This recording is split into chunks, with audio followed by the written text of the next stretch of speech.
Hey, it's our Patron Hangout, episode number 22, and unfortunately, not many of our patrons can join us today.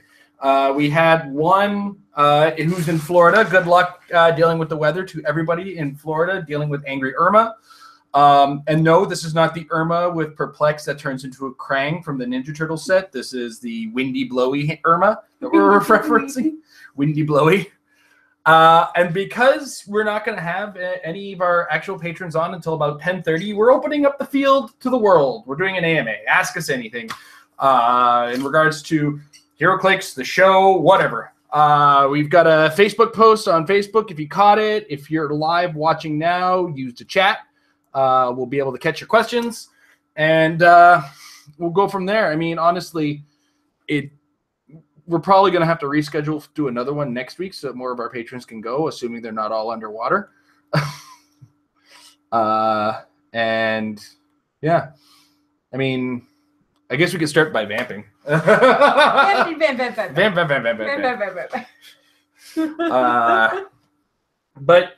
I mean, all things considered, we're in new rule season. Amber, how you been doing with the new rules? I know you're trying to learn as much as you possibly can and figure everything out. It's very fascinating in the sense that a lot of the main basic rules of the game, like the main functionalities of the game, still work. It's just going to be learning some funky new interactions and adapting to the new terminology, because a lot of the terminology got updated, and then it's trying to decipher whether or not the updated version works the same way as the old version, or if the omittance of certain words actually changes the function of how something works. Now that I've said all of those long words, I don't know if I actually have any specific examples of what I'm trying to talk about. Well, I know you did your article recently for Majestics. That's got to have some tidbits in there. I did. That was one of the more interesting things, because I'm like, I don't even know how to frame this article. So it actually reads a lot different than any other article I have done for Majestics, in the fact that it's very bullet point, as in this rule is changing, this rule is changing. I don't really go into depth into too much, other than a little bit of how TK has changed and a little bit more on the ID cards, because out of all of the rules changes that have been made, ID cards are definitely the biggest change, and the change that is going to affect the game the most, because that is one of the very few things where the actual base functionality of it actually kind of changes, because it changes when you can call them in and how you call them in the fact that it's no longer the beginning of the game. Now you can do it anytime you want, and you no longer have to be clear. You can push to call in. Changes a lot of the strategy around who's calling in the character, how you call in a character, when you call in a character. So maybe not base functionality, because I mean the call-in still action token, put someone adjacent to you. They can't be more than 5 squares away from you. So I guess base functionality, they still work, but maybe base strategy is a better word on that. Base strategy around how they work is going to be completely different now because of the rules that did get changed around them. So fresh out of the Discord, our Discord that is available to our patrons if you want to join our Patreon. Part of the thank you note is a little link to get in on the Discord server, and you can chit chat all you want on there, and we can. But that said, Ensign Red Shirt, also known as Nathaniel. What about hypersonic and missing with the first breakaway roll? Can you make the attack and then the second breakaway roll, Amber?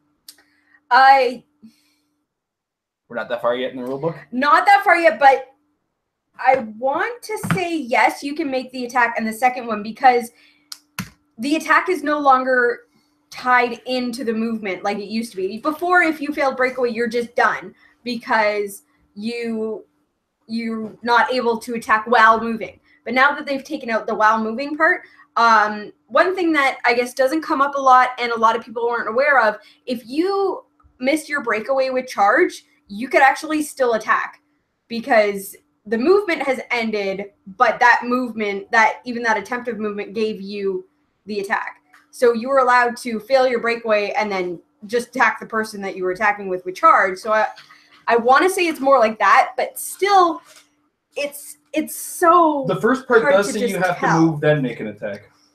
Does it? Mm-hmm. Okay.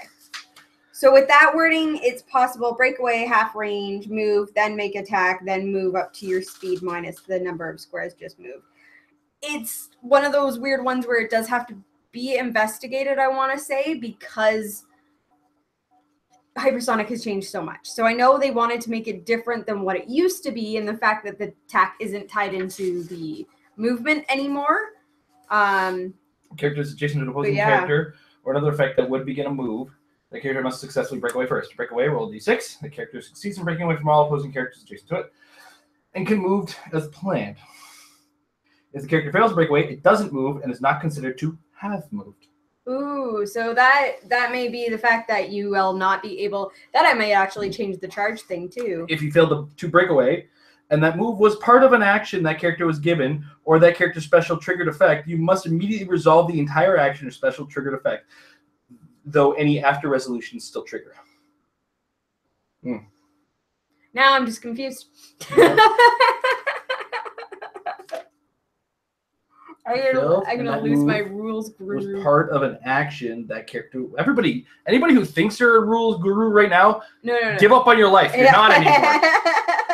I'm like, everybody keeps coming to me for rules, and I'm like, I appreciate that I used to be the go-to for rules, but now I'm almost on the same footing as everybody else. Breaking away. As we sit here and just read the rule book to you guys. The character succeeds in breaking away, and all opposing characters do. If the character fails to break away, it doesn't move, and is not considered to have moved, and then have range, move, then make an attack, then move up to your speed minus the number of squares just moved.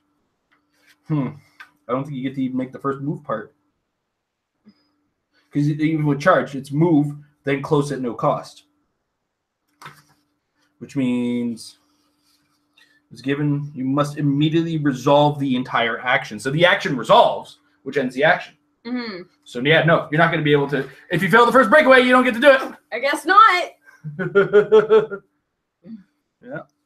What was the other one that we wanted? Oh, we wanted to ask them about Giant Reach Quake.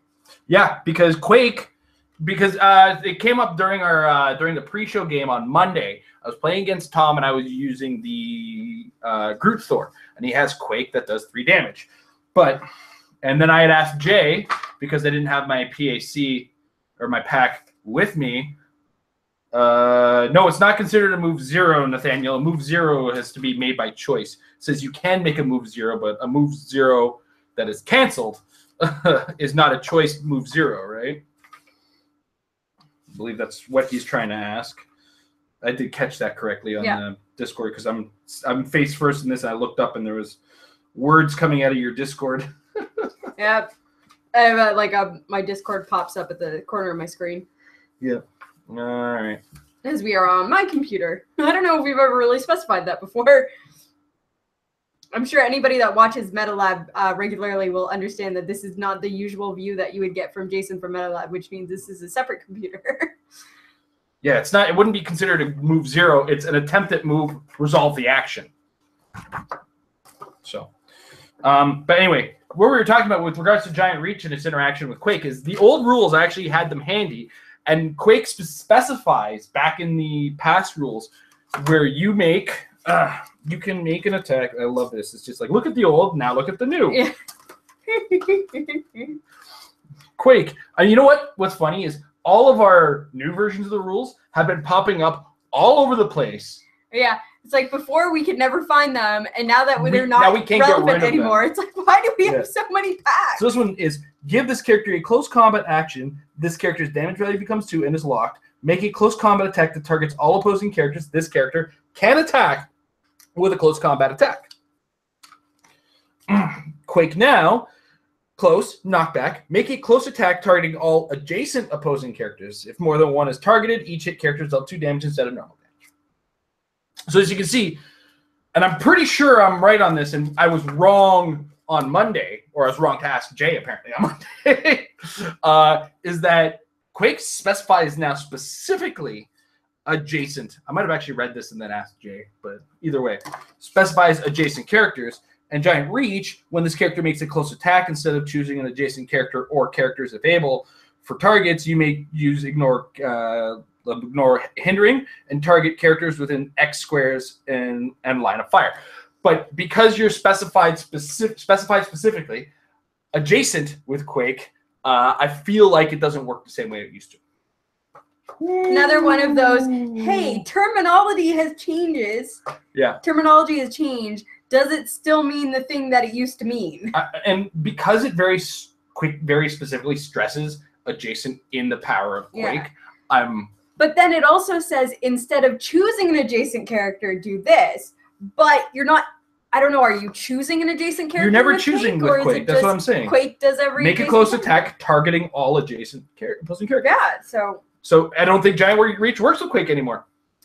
Boo! I'm sorry. That Groot being able to Giant Reach Quake for 3, I don't know if you saw that game, Amber. I was doing like 20 damage a turn to Tom's undead team. By the time I was done that second Quake, Tom's team was weeping. It was that was actually the game changer, was getting Groot that power. It was insane. So yeah, that's kind of how we're looking at these things. We're still new to reading the rules, and Quake very specifically stresses adjacent, and Giant Reach specifies when targeting with a close attack. Right? What did Nathaniel write in the Discord? He said, no more quaking through Iron Pharaoh's bird. No quaking through Iron Pharaoh's bird, but I'm pretty sure you can still make a close attack from that bird. Oh, that bird. The heck with that character. All right. We do have another question up here in the chat from KJ Foster. Can you activate carry, pick up a character without actually moving out of your square? Well, let's take a look at yes. Because we've already stressed that you can make a 0 square movement. It's actually one of the the bubble points for carry. I think it's in the rule book. Before beginning movement, you may choose one adjacent friendly character of smaller size. That is a vehicle. If you do, no, that's inherent abilities. What's the other carry? Passenger X. This character can use the carry ability to carry up to X characters, including carry. Oh gosh. Where'd you just put the rule book? Right there.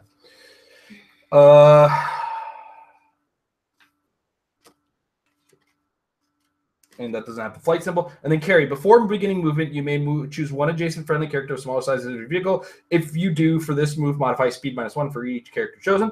When movement ends, place the chosen character adjacent if possible. If you do, the chosen character can't be given a cost of action this turn. To carry, neither character can be holding an object or pick one up.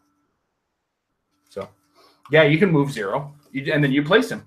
There's like one of those black bubble points in. Yeah, it's under movement. Is it under movement? Yeah, it's where I just was. Wait, what are you talking about? What rule are you looking for? In carry, they actually use an. I'm gonna say powers. Probably abilities. 14. Give me a page number. It does. Yeah. 27. Okay. Welcome to Jay and Amber Read the Rule Book, ladies and gentlemen. I really didn't want this to become Ask the Rules questions, but I guess here we are, and a lot of people are asking rules questions, right? Want to know, right? I mean, and that's one of the things is we're going to read these things out and figure it out ourselves, because 99% of rulings in the game of HeroClix, even prior to this rule book, were solved by reading these things. I mean, it's very important to actually open them up, leaf through them, and see what the powers that you're looking for actually do now. Because all of that is very important, especially Mastermind and the way it functions. And then Mastermind, when in conjunction with the Joker Lex duo in the new rules with Outwit not being able to, they're going to have protected Outwit. And because Outwit is so good, they're not going to. Now I can't find it. I know I read it too. It might actually be in the comprehensive one. I know there was actually like one of the black squares was just like you can reposition a character by carrying and moving 0 so that you can move a character to the other side of you. Okay, well, there we go. I mean, what's... I know it's in the rule book somewhere. I just don't know how to find it again.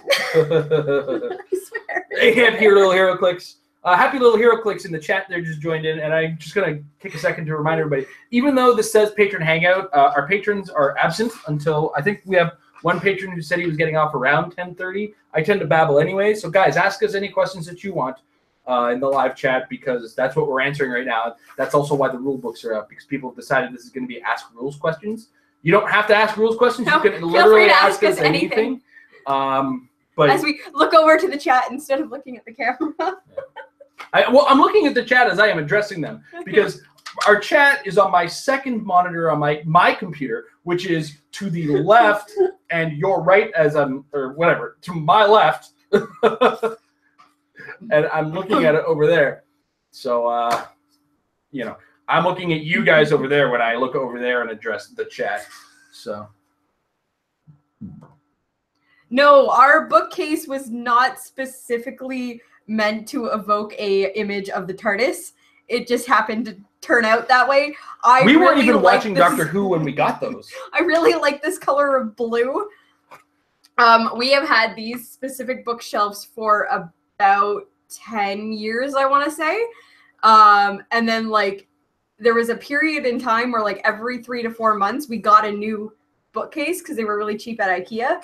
So it's not, they're each one of those vertical ones are a single bookcase, which is why the ends, it's kind of hard to see. The ends are actually black, and then the inside they're blue, because when we went to go get more, they ran out of the blue, so we ended up with 2 black ones and then just put them on the ends to make it look fancy. If we're answering questions that you guys don't see in the chat, by the way, it's because they're coming from our Discord. Our patron-only Discord is available. Some of our fans couldn't get on video, so the chat or the Discord is available for them. We're going to see their stuff pop up.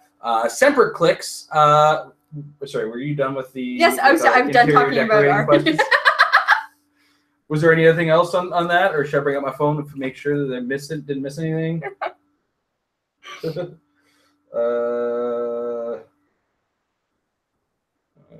Number quick through Iron Pharaoh's bird. What was the color of the bookcases behind you specifically? Okay, yeah, gotcha. That's all it says. All right, so Semper Clix. Molly Hayes, first click, can you charge, then use the special power Knock Knock, which is the close combat expert, as a close action? Yeah, you can. Absolutely. Because that wording is close action, and close combat actions / close actions now read as close.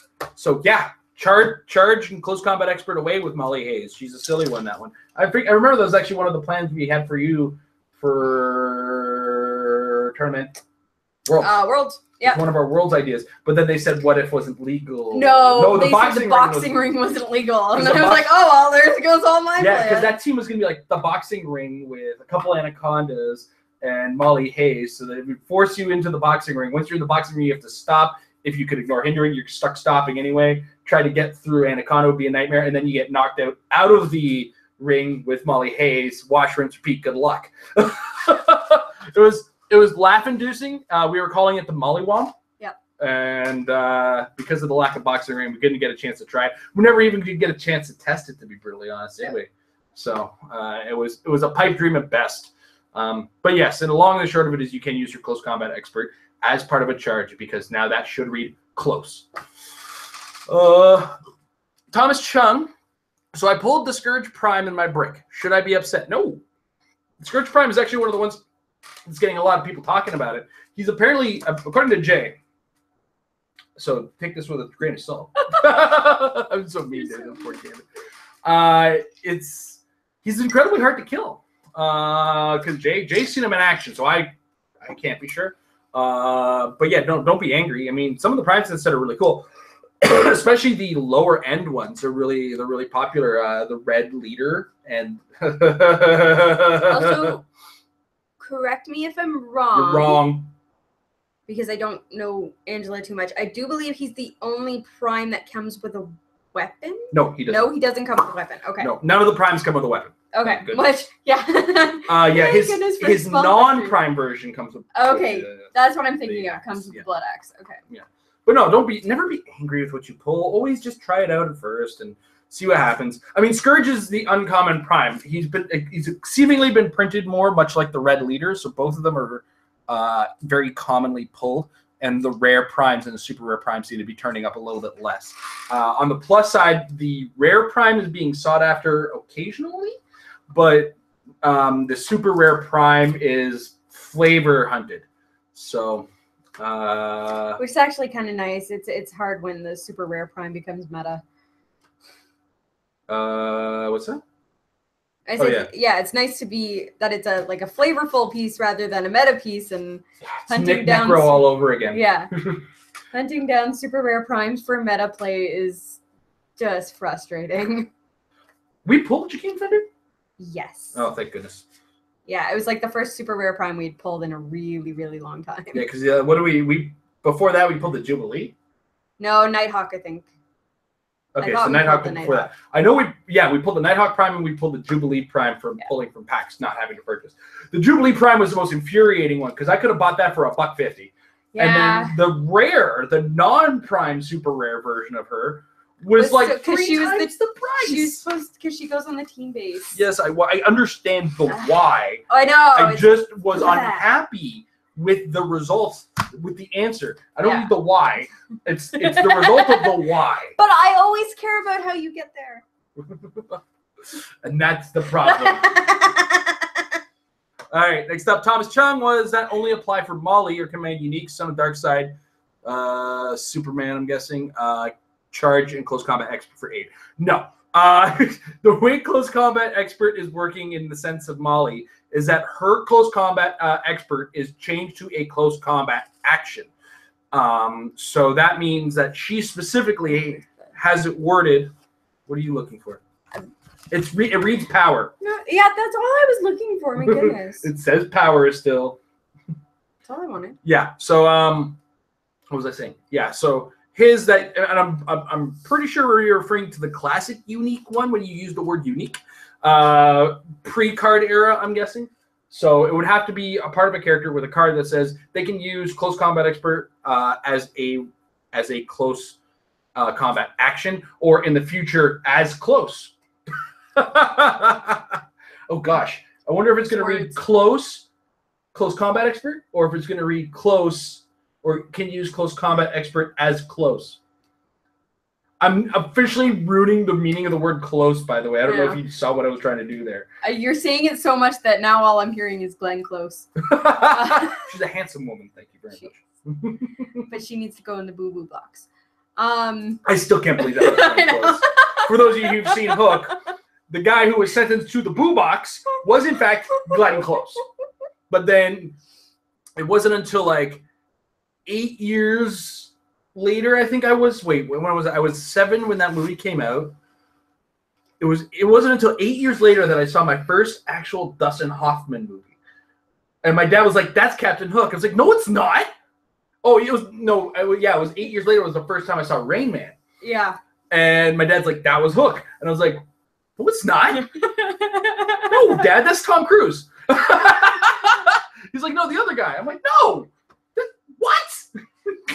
Actually, mind blown. Funny thing on that is that when they did that updated remake Peter Pan, and they had Jason Isaacs play Captain Hook, but he was also in the movie as Wendy's dad. So you got to see Jason Isaacs as Jason Isaacs, and then Jason Isaacs as Captain Hook. But they did a good enough job that it's just like, nope, that they're not the same person. Nope, that's just Captain Hook. Captain Hook is just an entity of its own. Mm-hmm. It's trying to show their post in its own tab, but I guess nobody is. Anyway, carrying on, guys in the chat, by all means. Ask whatever questions you want, whatever you want. The Patron Hangout's all about whatever. You can ask us stupid personal questions. Let's not try to get too personal. But by all means, if you want to ask us about movies we like, comics we like. We just went off on a tangent on Hook and Peter Pan, guys. That was really just to keep the show alive because we are lacking in questions today. I mean, I know the weather's been terrible south of the border. Something about wind and rain. This is why we live in Canada, though, so that we can talk that vaguely about weather. Yeah. All right, what do we got here? Manny V, have any thoughts about the Loki and Hela combo? Did I miss something? Wait, which Loki, Manny V, so that I know which one you're talking about? There's like 3 Lokis in the set. There's common Loki. There's 4. Oh no, I know the one. I know what he's talking about. Go get Hela or go get HC Realms because I think he's talking about the common Loki with the extra doubles. Problem with that strategy, by the way, is if it's me, yeah, it is 002 Loki. Okay, so you catch this. You make a bunch of little Lokis with Loki, right? Yeah. And then if you roll shape change, you get another little Loki. But if the little Lokis get killed and Hela is on the board, you get one of her dudes, right? The Fallen Soldiers. When a non-bystander character, these aren't bystanders, heal Hela 1 click, and you may generate a warrior soul bystander normally in an adjacent square or in that character square. It's an interesting combo. Pull up the Loki just so we can make sure. You're gonna put Loki and you're gonna be sad. I know. Actually, no, because he's like the first thing that shows up. All right, so where we go? Starts the game and appears on the blue after the blue KO. Until an effect needs to know, you don't have to reveal the point. Is there an effect that would cost me to need to know? Huh. I guess if you're looking for like the lowest point. Oh, you don't have to reveal. Yeah. Okay, I can see that. Yeah. Because these are considered to have a 0 point. So say mini shredders. You want a character that's not the lowest point character, and if they're 0 points, would they be considered the lowest point character? How do you keep track of that? My goodness. There's no effect that says it doesn't die. There's 0 points for all effects. And Hela, as long as Hela doesn't say 0 or non-zero, I'm wondering if there's a value attached to that. Bear with me. I have the character and I haven't read it yet. And a non-bystander. So yeah, I mean, it doesn't matter about points. Yeah, it's an interesting combination. It could work. Yeah, I mean, go nuts, man. It's very cool. So give it a try, see what happens, and I mean, all this comes from testing, right? Everything you learn from testing. So go nuts, see what goes down, and go from there. It's actually a really interesting combo. I'm looking at it now, and it's cool. So I know you were gone for a bit, but I was probably talking loud enough for you to catch it. All right. Oh yeah, I was only in the kitchen. Yeah. Next up, Thomas Chung wants to know if we got a case after our freebie brick. We did buy a case. I haven't gotten around to talking about some of the other things that we got from it. But I think I did an episode on what's good in the set. So it should be up. Yeah. It is up for our patrons. It will be released to you guys probably tomorrow morning. Yeah. So keep your eyes open for that one. And I honestly don't add much to the conversation. There's a couple interesting. I haven't talked a great deal about Scourge just yet. We're also trying something new where we got a new place instead of our kitchen to film from. Amber, how did the sound quality come out on that? Sound was spectacular. It wasn't too echoey. It wasn't too hollow. No, it came out really well. I had to play with the lighting a little bit, but oh yeah. Actually, I had to bring the lighting down because of the way that it shined in from the corner. But yeah, well, we had to play with the lighting by taking the cover off of the light. Let's not kid ourselves. If you ever wonder why I wear hats during videos, oftentimes it's to avoid the glare from my head because I shave myself quite bald. So if I catch any glare on my head, you guys have to suffer for it, and I don't want you guys to suffer. We love you guys. All right. Separate clicks. 1 R2 heal clicks with flurry with steel energy. I don't know. We haven't figured that one out yet, right? I don't think anybody's really found a definitive answer to that yet. And it's because of that. All right, hold on. It's one of those weird wordings thing where the terminology has changed just enough that it's got that sliver of doubt to it. I mean, it seems pretty cut and dry when you look at it this way. Flurry, close, make up to 2 close attacks. Because you're making the 2 close attacks, there's no specific free action. The action resolves after the 2 attacks are made. Yeah. Plain and simple. Then the next, Steal Energy. When this character hits with a close attack, after resolutions, heal 1 click if 1 or more opposing characters were damaged by that attack. Okay, so it's actually not even... Yeah. You're just a hard heal. Yeah, because it's after resolutions, you're healing that 1 click regardless of how many... Because it's not 2 separate actions, it's 2 attacks in 1 action. Yeah, so actually it's not going to double up. This is why we read. Yeah. You know what? And that's why I have read that combo like 1,000 times too, trying to figure it out. But having you say it out loud, I'm like, oh, okay, now I see where you're. It's also why you often hear me read things out loud. And you're like, what was that? Nothing. Don't worry about it. I was just trying to figure out something works. But you're just reading a power. I know. It's the talking to the duck thing.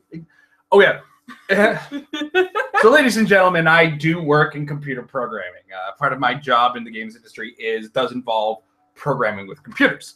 And I am prone to using a method referred to in the industry as rubber duck programming.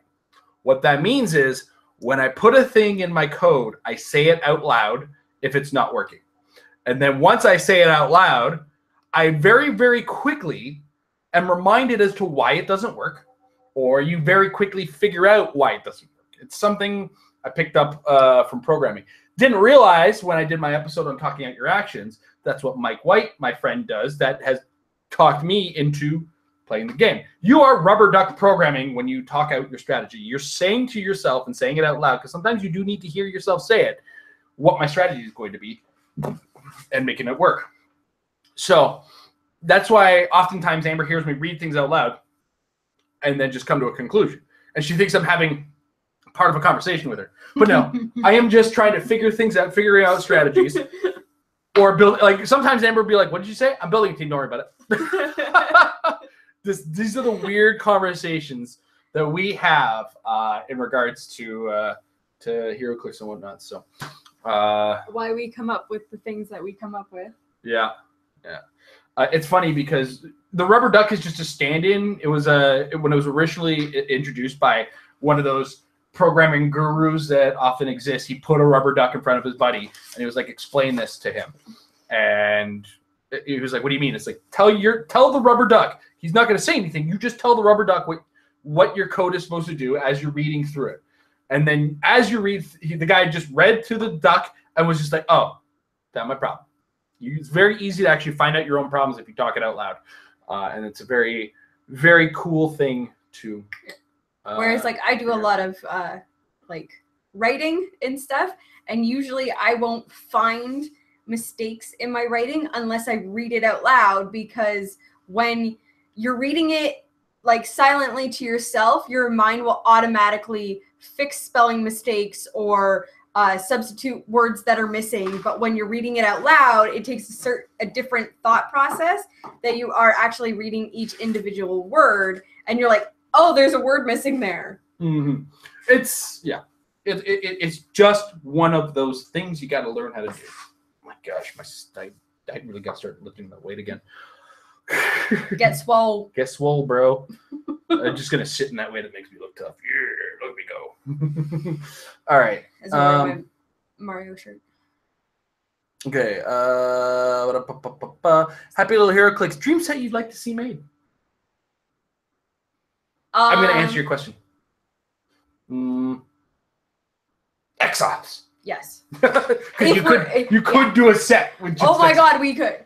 Oh my goodness, we could. Go crazy, Amber. I'm just gonna be over here. Absolutely. Show's yours. Well, I don't know, like it's one of those things where in like how many, I think they had 16 or 17 trades worth before doing revamping and doing the second series and then revamping again and then only getting 6 issues. But like even the main roster has changed so many times, and then you have the Weapon X roster, and then you have all the alternate worlds they went to. It would be like a what if set done right. But yeah, I don't know. Like I'd absolutely love to have an Exile set if we're talking like Marvel, like a Marvel DC set. But with all of these indie properties coming in, like I want to get back to the video game sets that we had. Like I know that the like the Gears of War was awesome. And like Halo was okay, but then they had like the action Clix and it wasn't really hero Clix. No, but then there was the actual Halo hero. Yeah, and then there was the actual Halo hero Clix, and then they kind of had an Assassin's Creed Clix, and they have the BioShock Clix. If we're gonna go back to that trend, I want a Mass Effect set and I want a Resident Evil set. If we're doing dream sets. I got a crappy Dota set that I'm very upset about. But it paid for itself.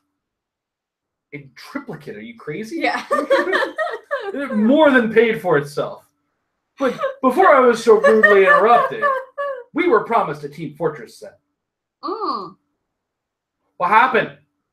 I don't know, I didn't even know we were promised a Team Fortress set. On your video game topic. That's not the one I want made. I mean, no, yeah, but because we're... If I was to choose a video game set, yes, Team Fortress would be neat, but it's not the one I want. It would be Overwatch. Ooh. Can you imagine how awesome an Overwatch set would be once they're done putting characters out? Yeah. like you could actually probably do a 5-figure booster set with just League of Legends. Now that I'm actually thinking about it, and they could have done the same thing with Dota, but we got what we got. I don't know. They could do like a Heroes of Storm set because then it would pull from all of the Blizzard properties. Yeah, and then you can get multiple series of that set. How about that? Yeah. Call Blizzard, NECA. But said I would want to be made. Now, I've got a big problem in my life. I cannot get my Dr. Doom. Yeah. I can't get my Dr. Doom. But I can get Victor Von Doom by making an Infamous Iron Man set. Yay! Because Infamous Iron Man... Nobody wanted that. What's that? And Nathaniel's like, what about the Hello Kitty set? Nobody wanted that. Yeah, nobody wanted that. But yes, I would go for an Infamous Iron Man because, for one thing, you could retread a lot of what happened with Iron Man while staying in the comic realm. I believe it was Diablo showed up very early in that book as well. We could get a Clix of Doom's mom. Doom has a mom? Doom's mom is part of his motivation. Right. Wasn't she like sent to hell or something? Yeah. Incidentally, you know who else we could comics. Get? We could get Mephisto. Again.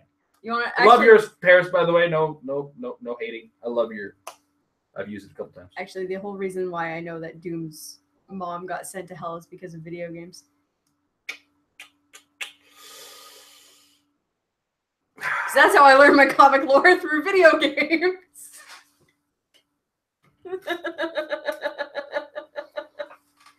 What? I've played more video games than read comics. That's a rotten lie. That's true. Because you actually do the number counting, etc. Because you guys are true. Every trade is not one comic. No, it's between 5 and 6. We do own a lot of video games, but you haven't come close to playing as many video games as you've read individual comics. Yeah. So you watch your mouth. And considering that in like the last year alone, I have read like 7 years worth of Wolverine comics. Yeah. Little Miss Marvel Unlimited. By the way, I got the email. We're renewed for that. Yeah. All right. Thomas Chung wants to know, my Thunderstrike says he can start with his hammer. Do I still pay the 10 points? Ooh. It's a pretty simple one. All of the weapon carriers seem to come with that too, so you don't have to pay for any of them. The only reason it very specifically says that no additional costs on the Captain America is, guess what? He's a starter set one. So you need to be very clear about that to... They also don't count towards your object total. What she said. All right. Lurker-ers. Lurker ERS. Lurker-ers. I'm not sure which one that is. I'm a StarCraft fan too, though. Has there been a Thor supply issue up there? All of our shops sold out, and in fact, the one got the last 4 cases of Thor from the distributor. I live in a little bubble called my desk at work. And that bubble has confined me away from stores. So I am not actively talking to stores. A lot of my information is coming from the States. So I'm hearing that a lot of people are having trouble getting their stuff. I've also heard locally, one of our more popular stores did run out at one point on the day of their Shield, but then they got some more product in. That is, of course, 401 Games, who's going to be hosting the Rock Canada Cup next Saturday. Oh, my God, it's next Saturday. It is next Saturday. And Cool Stuff Inc. is in Florida, as I've recently discovered. Oh no. So I really hope my Carnages got out of there before Irma came a knocking. Our local, but like the venue that we don't play at, because they don't do games. The place where I buy my comics. Yeah. And some of our stuff. Our smaller purchases. They only ever brought a case in, and it has sold.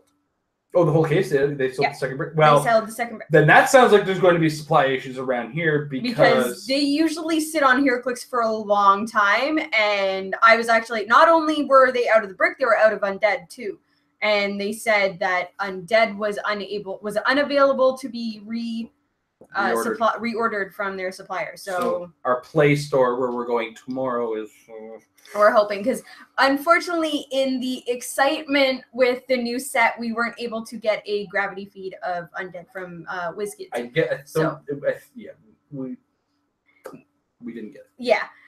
So that didn't happen. So we're kind of struggling to be like, oh my gosh, we actually wanted this set. Let's figure out how to get it. And here's the thing. If the distributors are sold out, that means the stores don't have anybody to buy it from. Yeah. Which means whatever stores have right now, if this is the case, is what they have. Now, south of the border, the distributors don't have any. I don't know, because I don't have a line to distributors from the stores if they're out up here in Canada. I can't answer that question. To be and I did not ask about more Thor today. I only asked about Undead. So I'm not sure if our... She was just picking up my Iron Fist and Jessica Jones comic anyway. I was just enjoying my time alone. All the kids are in school now. She gets a little bit more of that. So, all right. Here, there was a Skin So Soft. There's been a lot of Dooms. It doesn't mean I have to be happy with them. I also had this conversation in the Metal Lab. I had said, like, the closest to a Doctor Doom was a zombie Doctor Doom, but it's still a zombie. I did like a lot of the flavor of him, where he's defending his castle and blocking terrain is bad for you because traps. None shall touch Doom.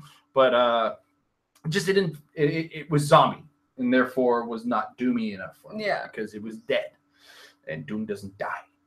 That's all right. He's died several times. Not the point. There's been about 80 or so different Wolverines, and only like 3 of them I actually feel function like Wolverines. So, you know. Yeah. HeroClix. HeroClix. I mean, they've got to use numbers and colors in order to best represent a character. They can't win them all. We can't win all of our hearts. I'm never going to be happy with the Luke Cage they make. Because a Luke Cage just doesn't game design. You know what I mean? Yeah. How do you function with a character that can't take damage? You can't. Okay, well, we went through how many years of that Absorbing Man? Yeah. And that's why we'll never get a proper Luke Cage. Yeah, exactly. Thanks, Absorbing Man. Thanks for ruining for the rest of us. Thanks for ruining for my superhero. My favorite hero. I'm done whining. All right, guys. Again, still open for questions if you're in the chat. And again, it doesn't have to just be HeroClix related, guys. It could be anything. I don't care.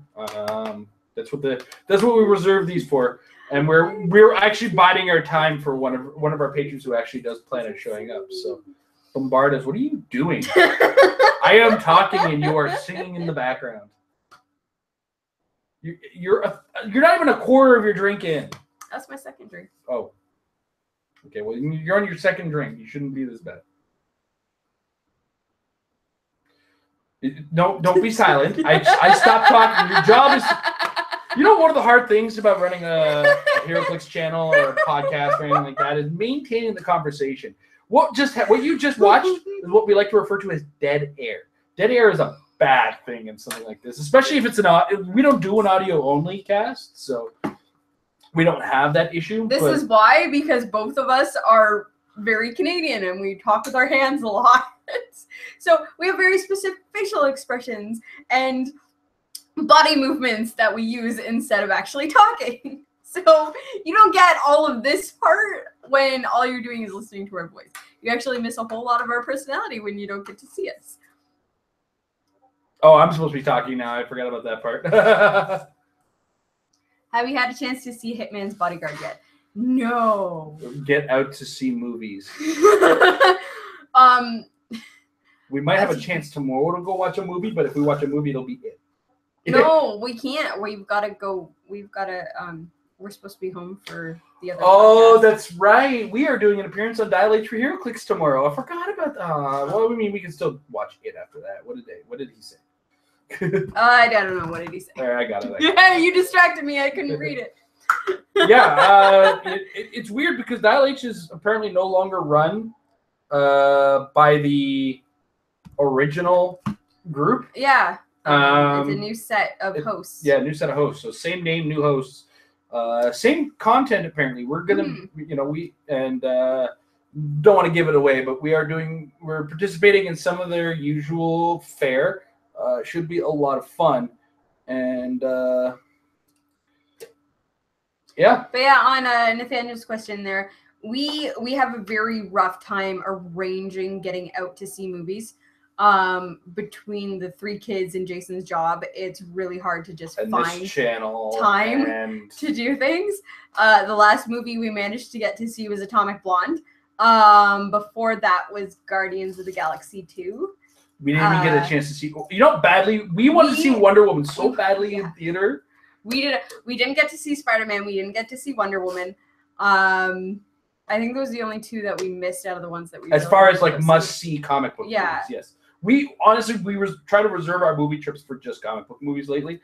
Because it's just so rare to be able to get out. And we were lucky to find out that Atomic Blonde was a comic book movie because I just wanted to see Charlize Theron kick a bunch of people in the face. Boy, did I get what I wanted. And then I actually went back and read that comic. I am so much more I've never said this before, so I'm going to say it now. I've never seen a movie surpass a comic book that well. Holy smokes. It's a really good movie. And they took what was a traditional spy thing and added some more North American spy stuff. That book, the comic book itself, was spy. Not James Bond spying around, looking around, sneaking around. Not what we got out of that movie. What we got out of that movie was a little bit more bombastic, more action, but at the same time, that action itself was well paced, well placed, and made sense in the story. And really what it ended up doing after I've read the comic and it compared is they put in action sequences where it would be more interesting for there to be an action sequence, if that makes sense. Mm-hmm. So I thought that was a neato thing about that movie. It made me want to go back and read the Codename Wolverine novel. That it's the only I've read 3, I think. They're not really novelizations of actual comics, but they're just comic book novels. Novels with comic book characters in them. Yeah. And this one was Codename Wolverine, and it's a now and then thing. And the now, a whole bunch of Wolverine's old Black Ops guys are getting kidnapped. And some guys are after Wolverine, and he's trying to figure out why. And then it flashes back to a mission that he did with Team X back in Berlin while the wall was still up and he was acting as a spy. And then it also brings in Black Widow as a teenage spy and Banshee when he's part of MI6 and Mystique when she's just a freelance agent. So, and then on top of that, there's the Team X guys. So you have Wolverine and Sabretooth and Maverick and Wraith and Silver Fox. So it's just this really fascinating, spy story set in Berlin. And if you guys aren't aware of Atomic Blonde, it's a spy story set in Berlin. So that's why I was like, I want to read this book again. At the fall of the wall. Yeah. That's an important element in the storytelling. Yes. There's so many cool scenes in that too. In that going towards they use the fall of the Berlin Wall as a really good framing device for a number of sequences that are just so good. And it's such a good. It was one of those things. I expected a really decent action flick, and I got a really good movie out of it, in my opinion. But then again, I don't get to see much in the way of movies. So lately, my opinions of movies, where I used to be super critical, here, I'm actually back up to here as an acceptor of movies. And I can look. I'm looking at it more objectively. Like, is that enjoyable? But can I hate that? And why do people hate that if they don't like it? And I happen to enjoy it. So, but I've also become the biggest evangelist for seeing Atomic Blonde lately. Like, I'll tell people, watch this movie. It's great. And nobody has seen it but me at work. Oh no. But again, everybody work like me. They have to limit their things. Getting out to see a movie is a hard thing to do. And at the same time, I didn't have my PS4 yet when we went to go see that movie. Therefore, I only recently got my PS4, and I've gotten Bloodborne, Crash Bandicoot, and Horizon Zero Dawn for it. So and I picked up Until Dawn, and I'm loving it. Yeah. So we already have 4 games for the PS4. I was really trying to get slow on that. Yeah. So no more games until we're done. At least one each. All right. Next up, Happy Little Hero Clix.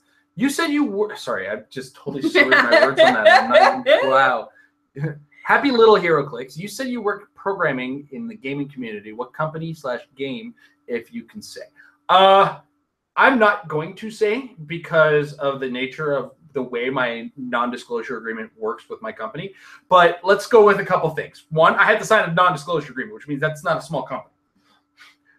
It is not a small video game company. It is a very sizable video game company. It is also one of my top 2 dream jobs when I went to school for gaming, and my top 2 were tied. One of which exists in California, and it is Blizzard. I'm not going to say what my other top 2 was, but it isn't Blizzard because I don't live in California. We do live in Canada. We live in Canada.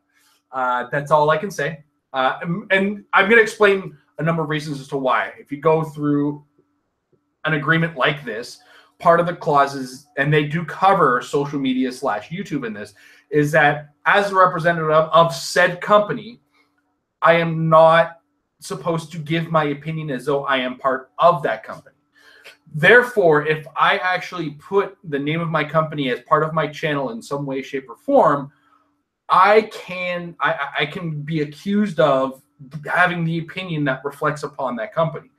And I don't want to, in the beginning of every episode, say my opinions are my own and not those of my company. Therefore, listen to what I am saying as me, not as my company. I just don't want to do that. I don't need to do that. I don't want to involve my company in any way, shape, or form. Because the only reason I bring up that I work in games on a regular basis is that I do work as well in design. It's a programming / design type position. And therefore, I do have more insights in game design more and more. And yeah, there we go. So I will not say what company I work at on the channel. If you catch me in a personal conversation, I will tell you what company I work for. But it is not a part of my YouTube channel identity in any way, shape, or form. And that's I just need to stress that enough is like I work in games. That's all you need to know as far as certain levels of details and everything like that. And I really do like this job, and I really do like the work I'm doing.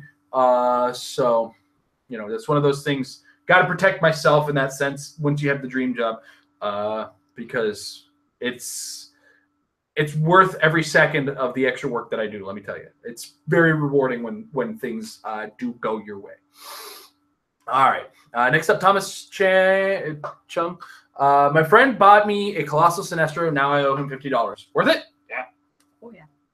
I think that's what we paid $2 in US dollar dues. Oh god, I don't even remember. Actually, no, that I think about it. We got overcharged. We got charged Canadian based on the dollar, and the dollar was terrible.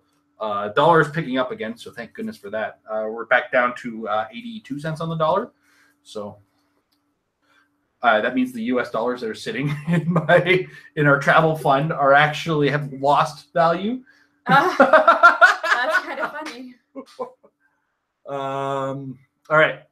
But yeah, no, the Colossal Sinestro was really worth it. Even if you use it just as 25-point dial, it's a 10-range perplexer with quintessence and a really good Colossal Retaliation. So it is a good piece. It is. And Manny V wants to know, what are your favorite comic book movies? Top 3. Okay, that's pretty reasonable. It's a reasonable enough number. So top 3 comic book movies. Now, we have to go in with this addendum, and we've already mentioned it earlier in the episode, but it's worth mentioning. We haven't seen Wonder Woman. We haven't seen Spider-Man. So now we want to know what our top 3 are. I'll go first because in order, number 3 is going to be Atomic Blonde because I really like that movie and it's based on a comic book. Therefore, it is a comic book movie. It is my third of my top 3. Number 2 is Guardians of the Galaxy Volume 1. Mhm. It was really well done, really well paced. They took a ridiculous premise and made something awesome by using a director who's very capable of taking a ridiculous premise and making it awesome. If you don't understand what I'm talking about, go play Lollipop Chainsaw and tell me what you thought of that game after you've actually played it. Because that game is a lot smarter than it looks, let me tell you. Once you get past the cheesecake and everything like that, it's a ton of fun. And it's got a more subversive, smarter story than you're going to give it credit for. And my number 1 is the Avengers, because I've never seen the culminate. Like, that hasn't been done effectively in any way, shape, or form to the degree that the Avengers have come.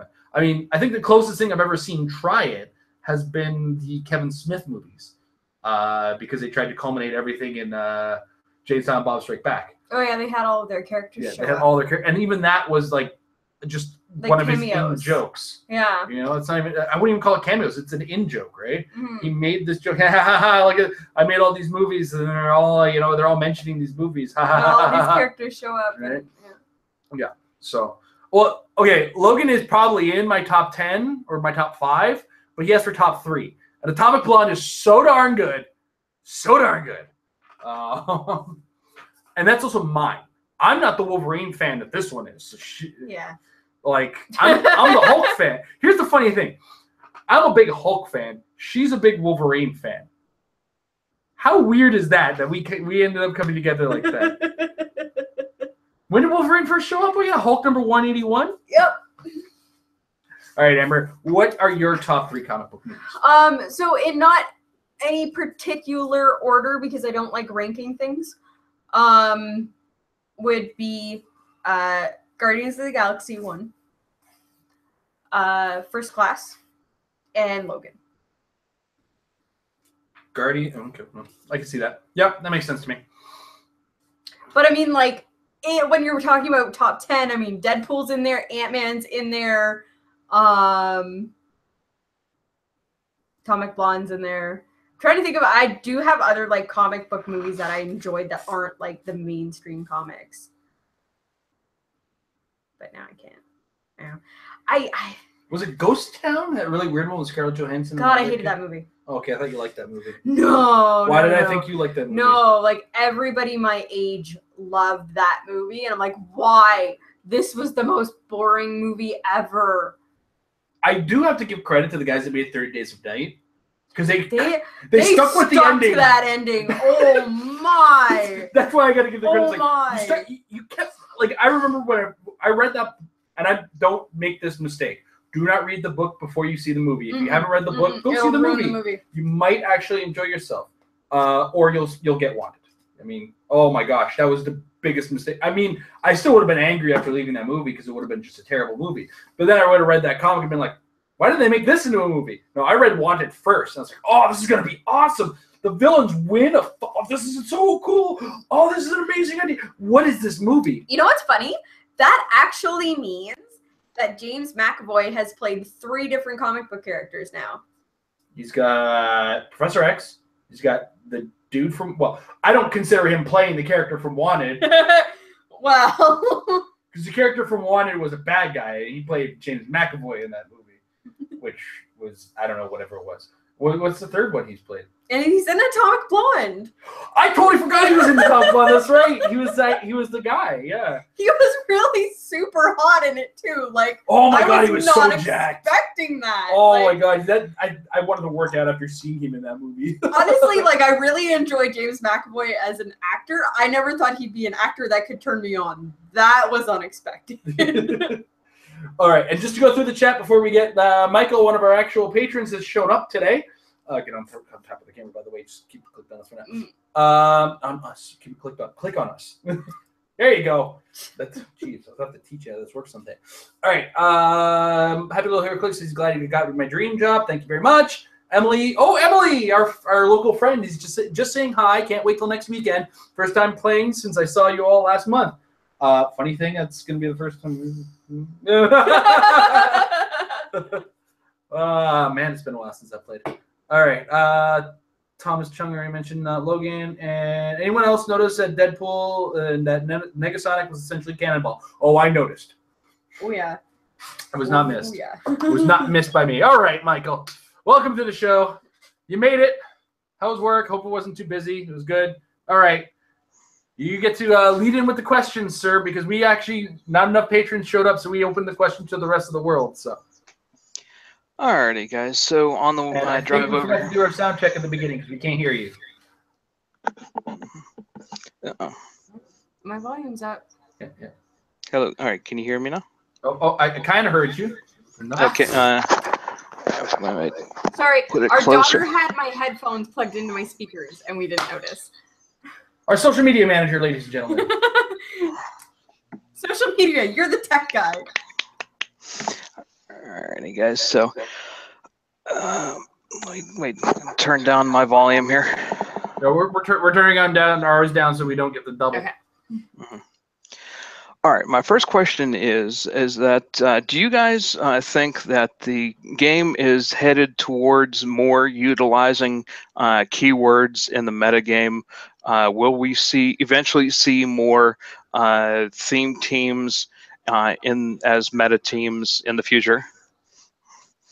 I think that with this Thor set, there's a lot newer Avengers. The last other set had all Justice League and everything like that. Can you build a good team with keywords now, or is it just still the best pieces?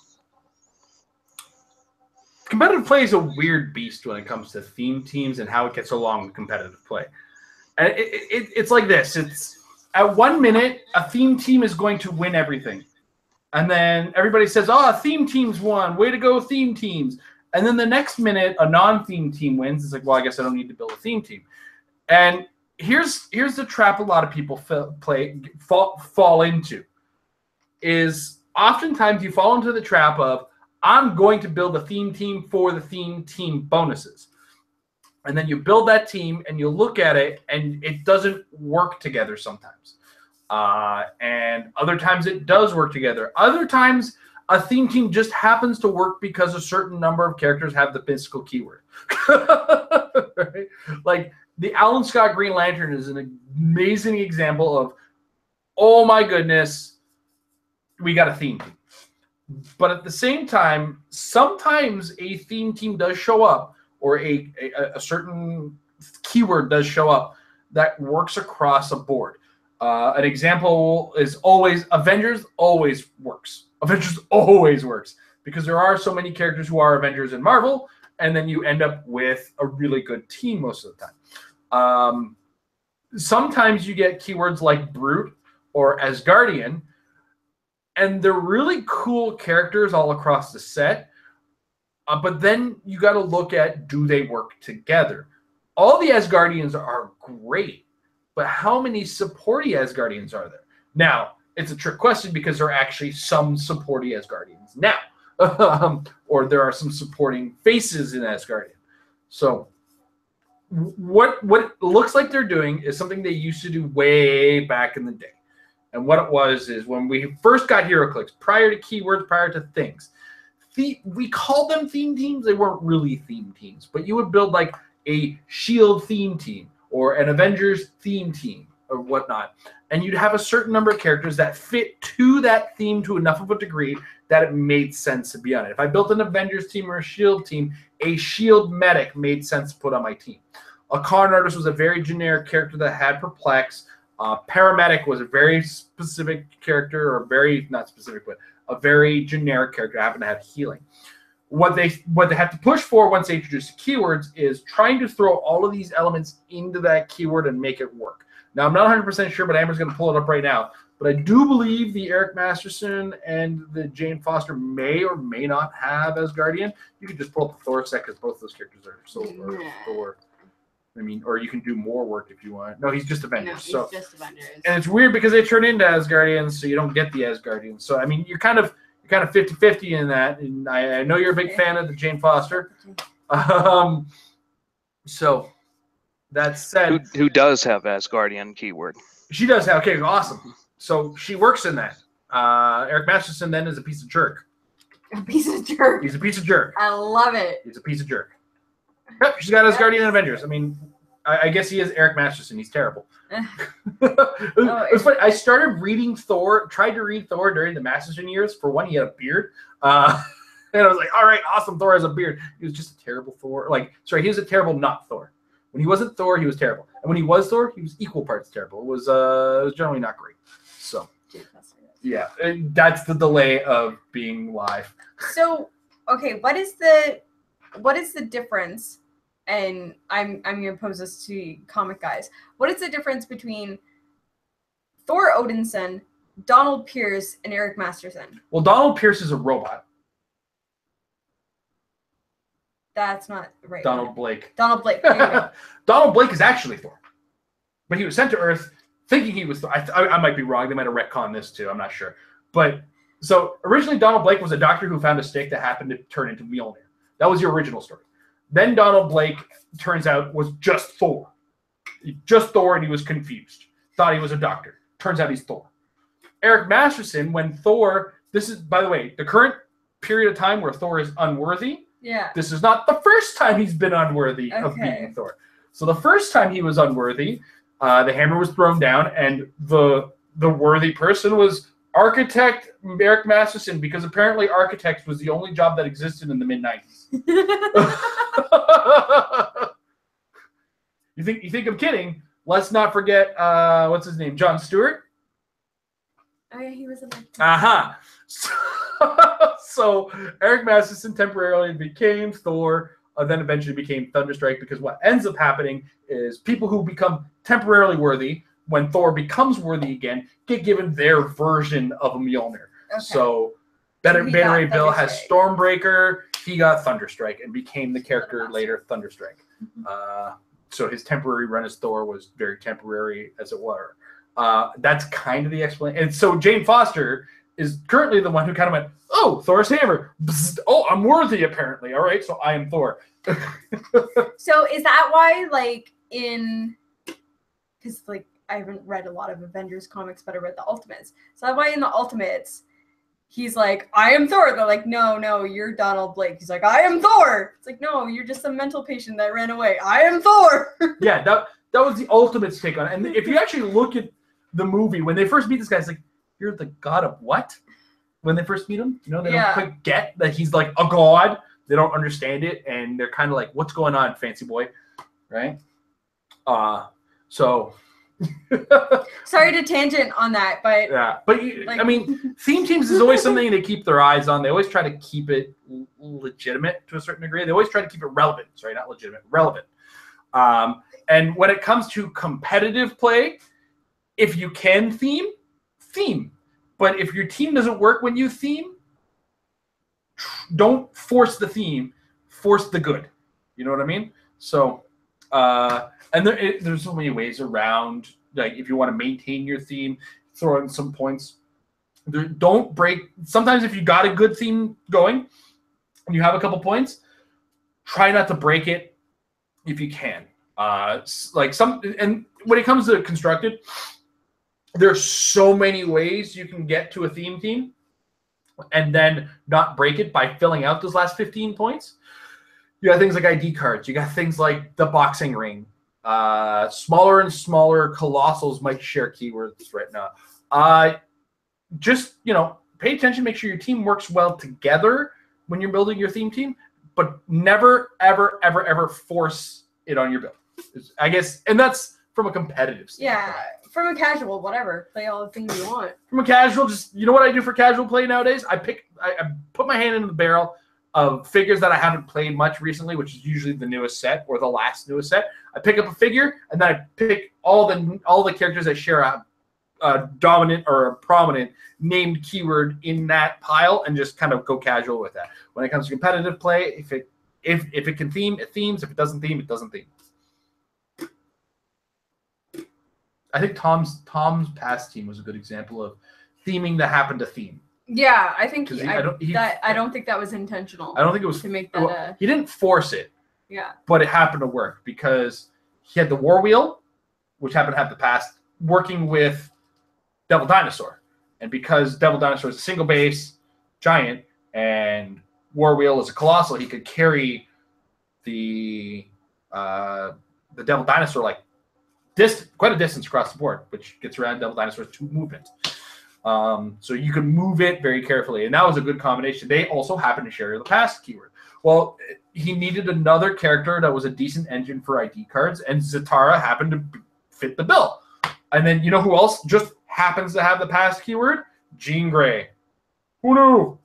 And then when you include Jean Grey on that team, she's got that free TK, which at the time was pivotal for his round table strategies. Now, any TK will do, but her TK is still good because it doesn't take one of your actions. So it's And she could do it twice in one turn.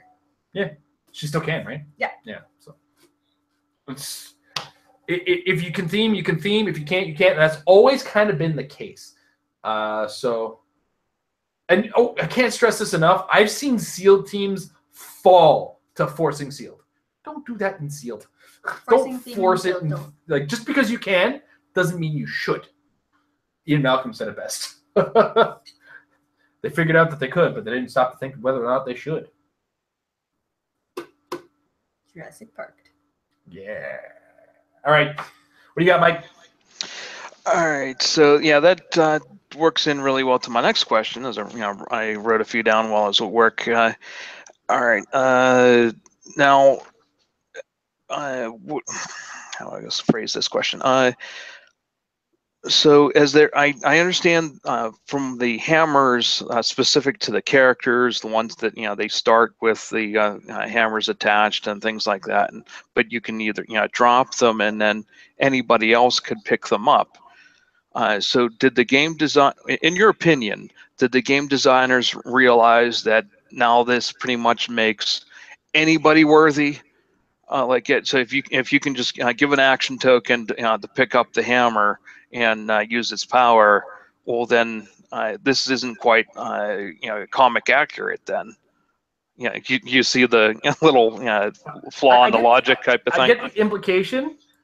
Are you ready for this? It's up to you to figure out why they're worthy.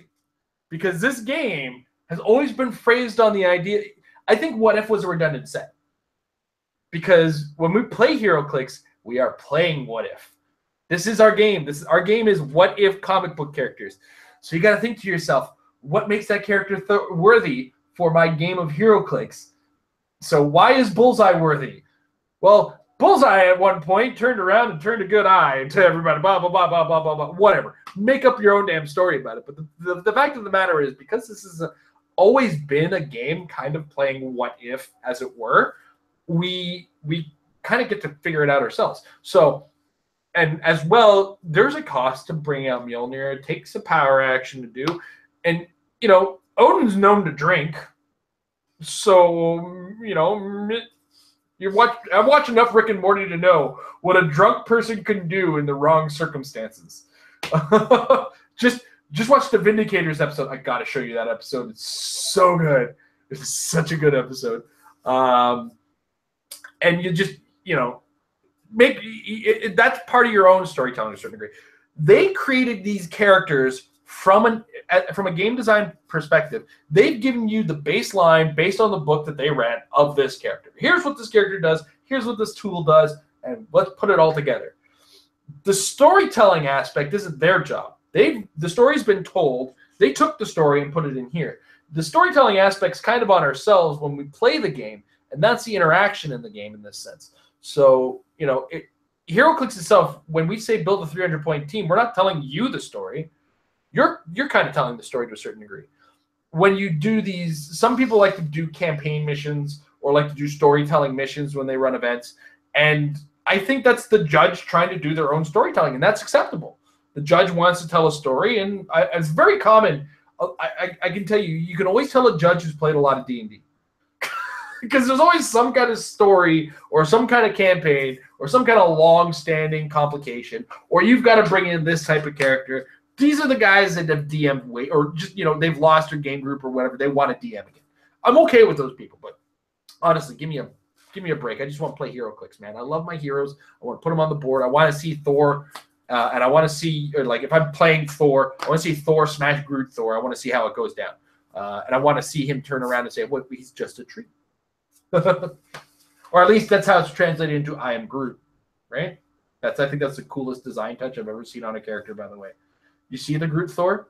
And the you know how they have flavor text for all the powers? Yes. All of Groot Thor's is I am Groot. I am Groot. Oh, I am Groot. God, I am Groot. so and it's like different punctuation on each one. I think it's a question mark on his shape. He's like, I am Groot. I am Groot. I am Groot. I am Groot. And the battle, I think even Battle Furies, I am Groot. You almost get the tone from the punctuation. But yeah, so yeah, everybody's worthy. Why are they worthy, Mike? You got to figure that out. That's I think always been one of the selling points of HeroClix is you're always kind of playing what if. I think it was on the original boxes. What if the Masters of Evil fought the X-Men? What if the Brotherhood of Evil Mutants fought? I took a picture while we were at Origins of the box of, I think, Avengers. And that was one of the, on the back, it was like, what if this happened? What if this happened? Always been the goal of the game. So. Also on top of that, because there's no way to functionally drop or unequip of your own volition. So objects only unequip or drop when that character is KO'd or killed or whatever. So that character has to be removed from the game. So I'm like, for me, I'm thinking that if somehow Thor dies, Mjolnir's not going with him. It's just going to fall on the battlefield, and then the next person comes along. It's like, okay, well, I found Mjolnir. What do I do with this? So I think I like the generic ones that KO when they drop. Like, they're just KO'd. Okay, well, you know, that guy's sword broke well in battle. Sure, it's not functional anymore. These epic legendary weapons aren't going anywhere once their wielder is gone. They're going to stick around. So for me, I feel like that is actually flavorful when you look at the difference between which characters KO when the person KOs and which characters drop when the person KOs.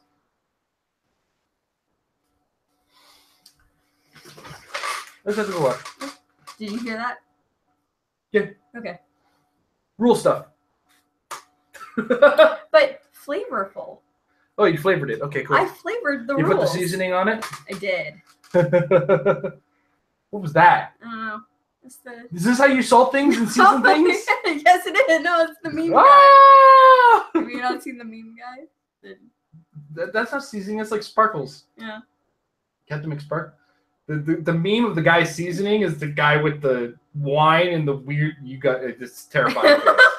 It's a very terrifying face. He's actually got my haircut too. It's funny. I'll show it to you sometime. Memeing 101. Oh man! All right, I'm done yapping. Put the mic on. Put the camera on. Put the mic on the mic. Put the mic on the camera and put the camera on the mic. You're up, bud. Alrighty. So, what meta pieces have we forgotten? Like, I know everybody's now excited about the new, pieces that have just come out. And you want to, use them and play with them. But is there a what's the word I'm looking for? Like propensity? Is that a good word? But anyway, is there a tendency to forget about other meta pieces that are still pretty good and not want to use anymore? And because I'm thinking, okay, well, I'll probably see some other piece that nobody's used in a long while and get surprised by it and have no strategy against it because, oh yeah, people still this piece is still awesome. Like it. Is there pieces out there we've forgotten to use that are in meta teams? Competitive meta flow is the weirdest thing in the world. Let me tell you. What'll end up happening, and it won't be until very late in the current modern age of competitive play, where you might see something from the past come back to the now. And the reason for that is what's good stays good for the most part until something new takes its place in a lot of cases. Now, if we dial back a little bit in our metagame, when we go back to Nick Fury, as I pointed at HC Realms, which is open, but you've got the mouse there. If we go back to the modern age, and we go, the oldest set is Nick Fury. What was relevant in Nick Fury? Well, his name's on the set, right? What else was super relevant from Nick Fury? Otherwise, I mean, mostly for the most part, it was his ID cards. But some of the ID cards lost the characters attached to them that made them great. So, for instance, the She-Hulk ID we forgot about, but not because we forgot about it, because it doesn't work anymore.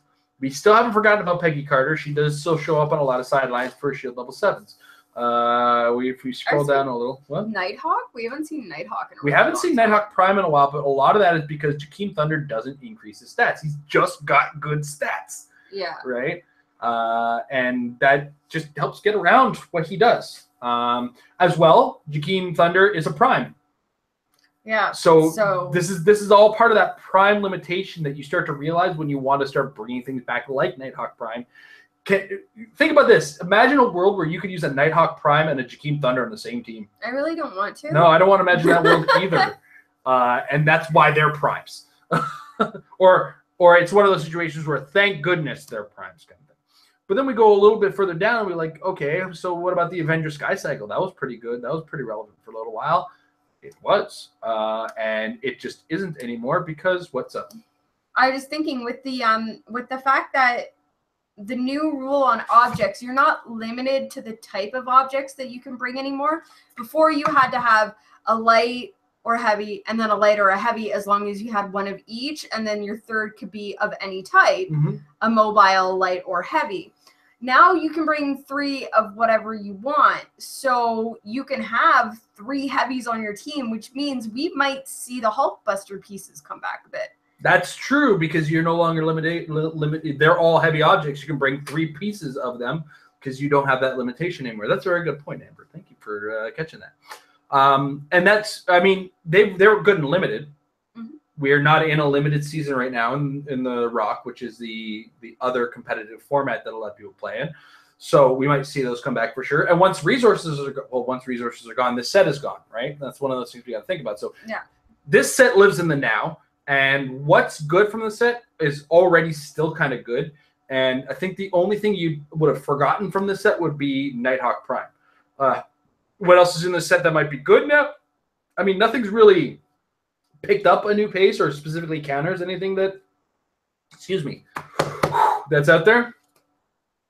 So we move next to Superman Wonder Woman. A very good set. Oh, you know what? Also worth mentioning from Nick Fury, Henry got 1,000 times better because he's a bystander. So I don't think he's so much forgotten as he is remembered very recently. Because he won't break theme anymore. For those that are trying to do theme, if so. Yeah. Now, there is another thing on that, and I don't think it's going to apply to Henry. Tiny and power enhancement phasing with the bottom. Yeah. Okay, so it's not actually going to apply to Henry because Henry has 15 points. He is an actual pointed character on your team, even though he's a bystander. One of the rules under victory points that they added in that is brand new is that 0 point, if all you have left on your force are 0 point bystanders, you lose. You're done. The game is over. So it doesn't matter how many more attacks you can make with those characters, how long it takes somebody to wipe through all of your 0 point symbiotes. If that's all you have left, game is over, which is a brand new rule for the new rules. And which is very interesting because there are a lot of characters now that are just going to bring out these 0 point bystanders. So as long as you take out the costed characters, you don't have to worry about those guys because if that's all that's left, you've already won the game.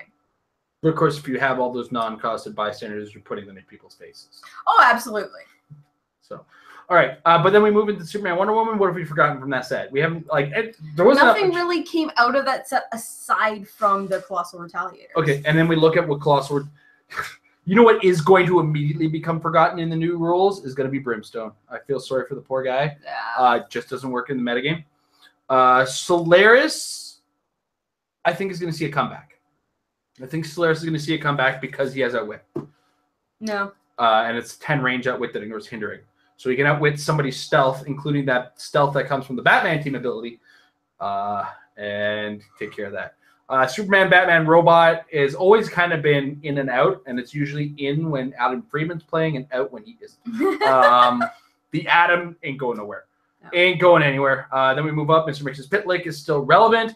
Wonder Woman is a little bit more relevant with some of the colossal plans I've seen. I've seen some nonsense ideas come out of that character. Let me tell you. I tell you what. I mean, Brainiac is never going to stop being relevant. No, the fact that he's a possessor, he'll be relevant until he's not in the game until anymore. He's gone. Eclipso still shows up. Yeah. I mean, Jakeem Thunder is a Jakeem Thunder comes with these guys basically. That's why I like to call him Jakeem Supreme. Resource and a equipment, and it's you get the Kree Supreme Intelligence. You get yourself a Jakeem Supreme. All right. What else was relevant in this set? Was that about it? Pretty much. Yeah. When it comes down to it, like apparently somebody's played a Hades, and this was a rough set when it came down to it. We got the new possessors and we got the colossal retaliators. As far as the meta is concerned, that's what came out of this set. It's Teen Titans 2.0. Yeah. Ouch! I didn't even think about that. I didn't think that happened.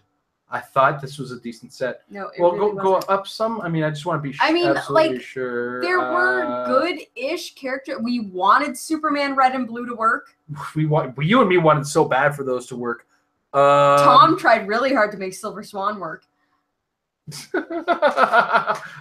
General Lane is actually going to come back. Yeah, General Lane is a forgotten character. We're going to see come back. He's got enhancement, the PD team ability, and he gives opposing character or adjacent friendly characters. Basically, and with the change to leadership, he's actually going to be able to affect other characters even with his low points. Yeah.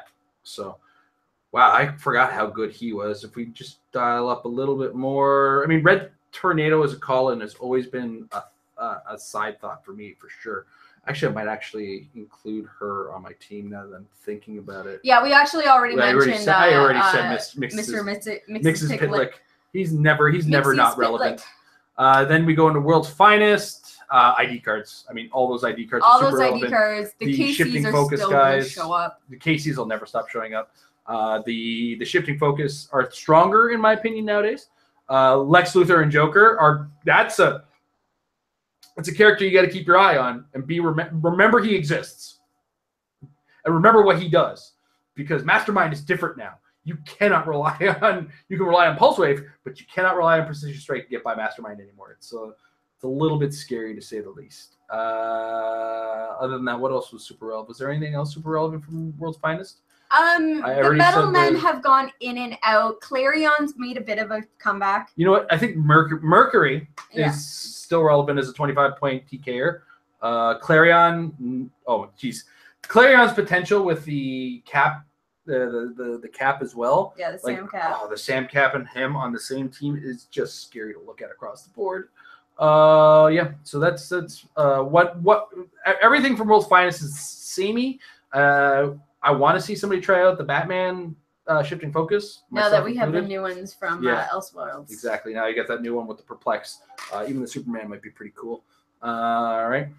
Oh, yes, that's true. Mr. Nobody will start showing up because all of these weapons, if you're not playing the legendary wielders and you have to put all of these weapon objects on the board, Mr. Nobody says, I get to place your weapons. Yeah. And if you're going to have weapons that are equip any, your opponent's going to start equipping your weapons and using them against you. You know what's even more notable of that? Hope you don't like that overdrive team of yours. Oh, yes, because you can't turn those objects into your overdrive charge when you're not near them.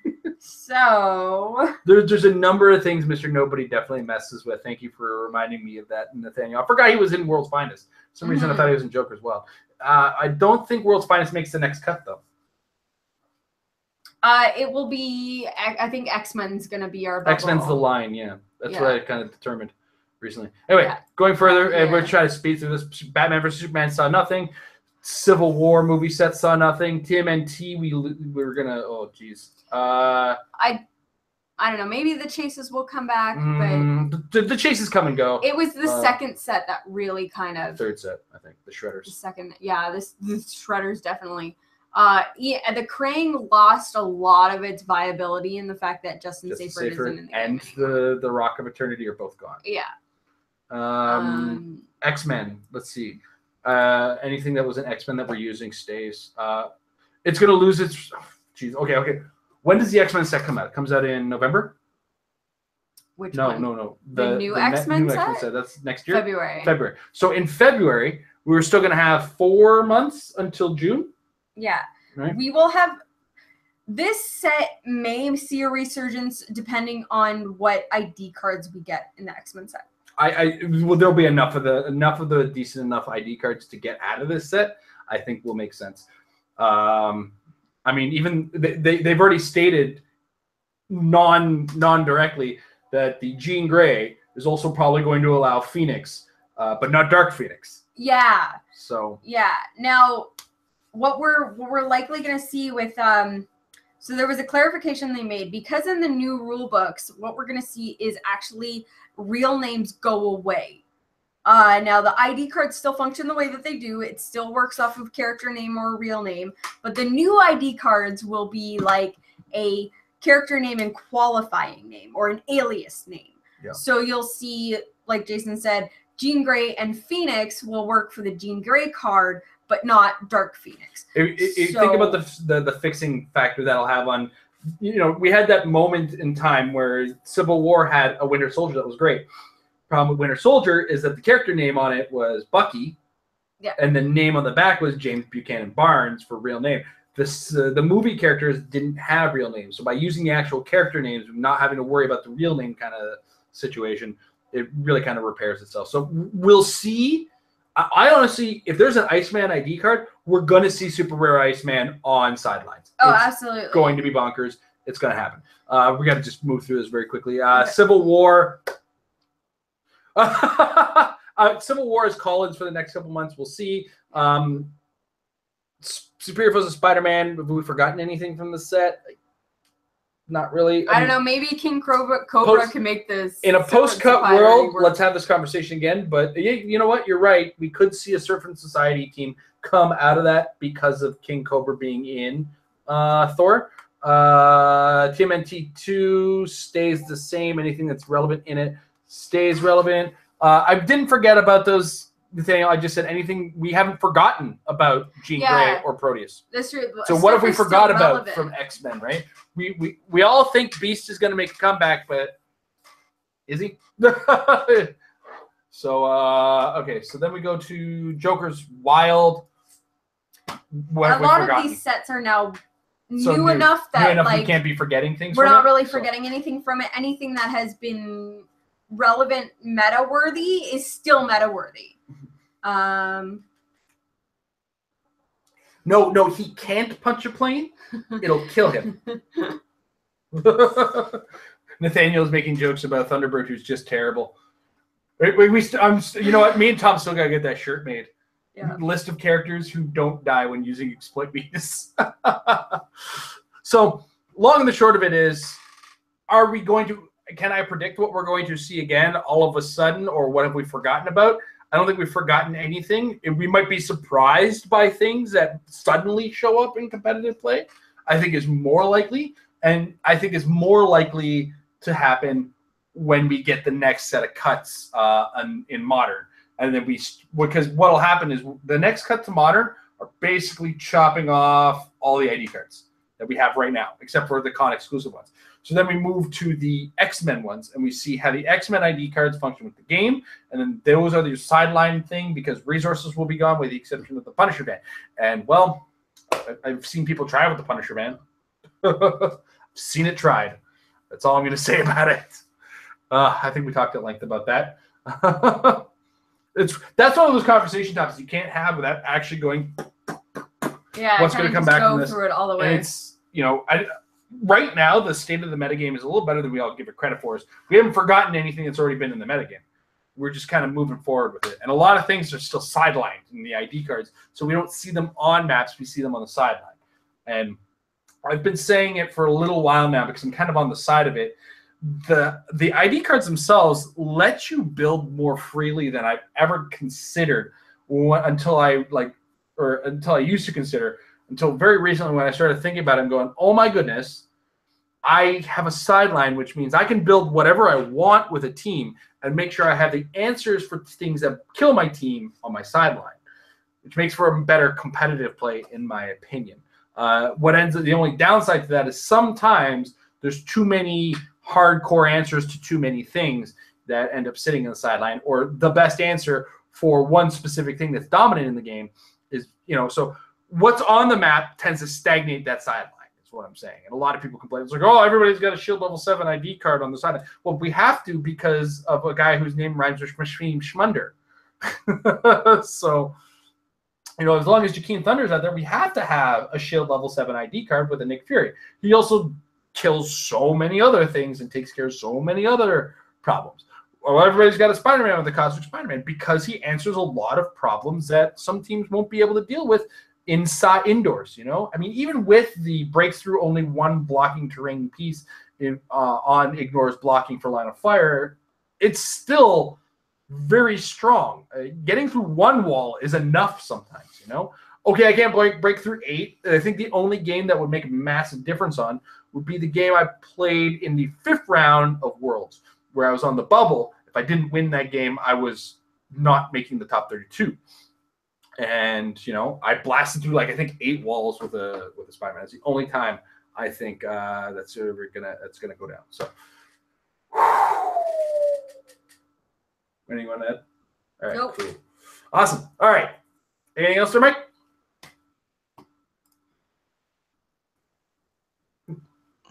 Yeah, sorry, it's good. All right, let's talk about this guy, the Unimind.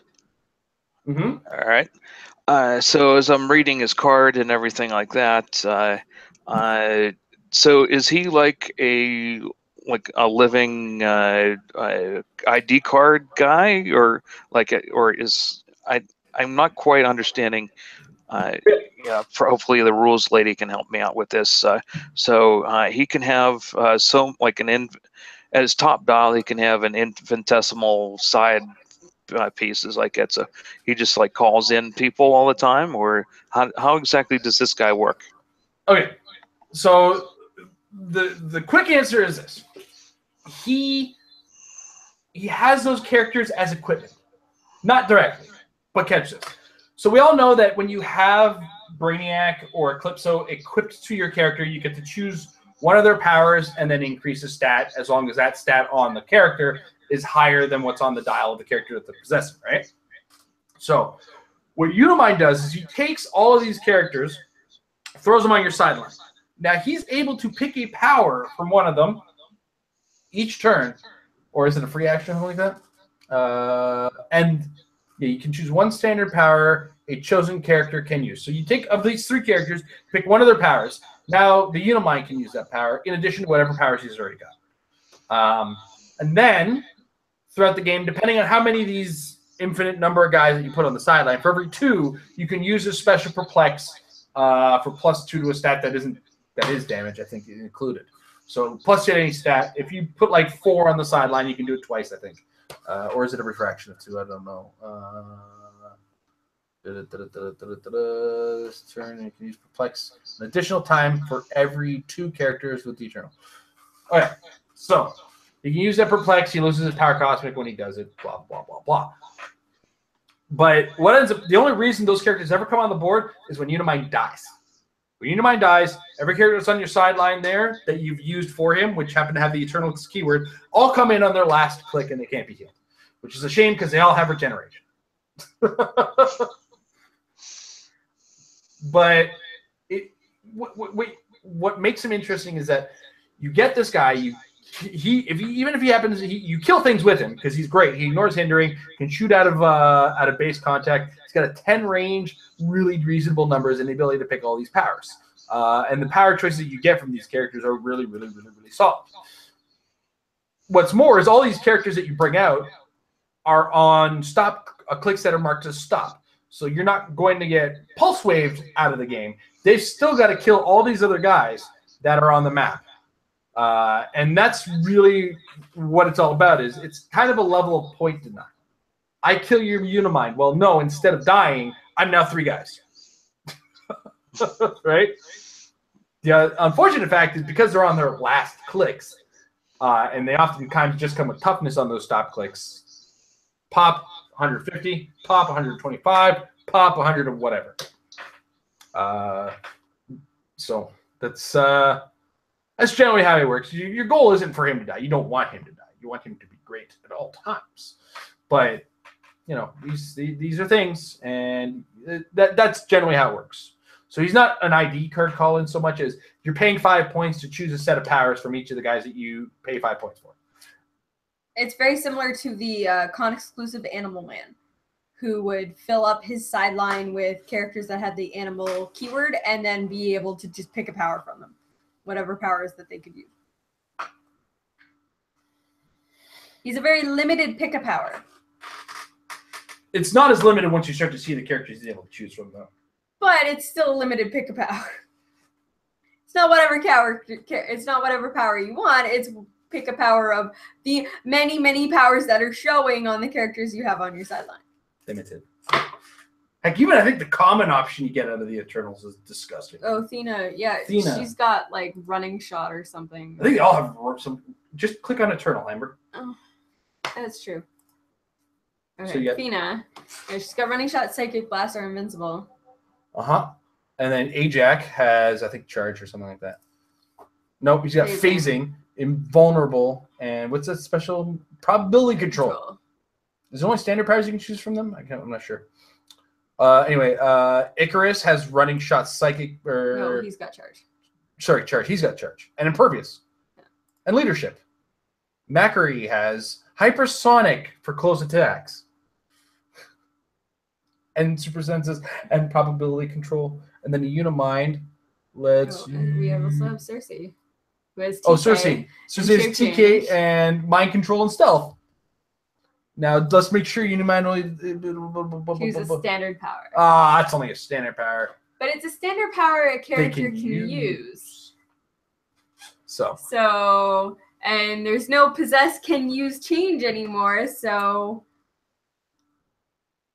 that may or may not let you use whatever you want. No, it'll let you use any of the standard powers that are showing in the because I think you put them on the first click. Yeah. So there's enough powers in there to get by. Heck, when Unimind would use the hypersonic, he wouldn't be limited to the close attack. So yeah. Nathaniel is like 7 seconds behind because of the delay. Yeah.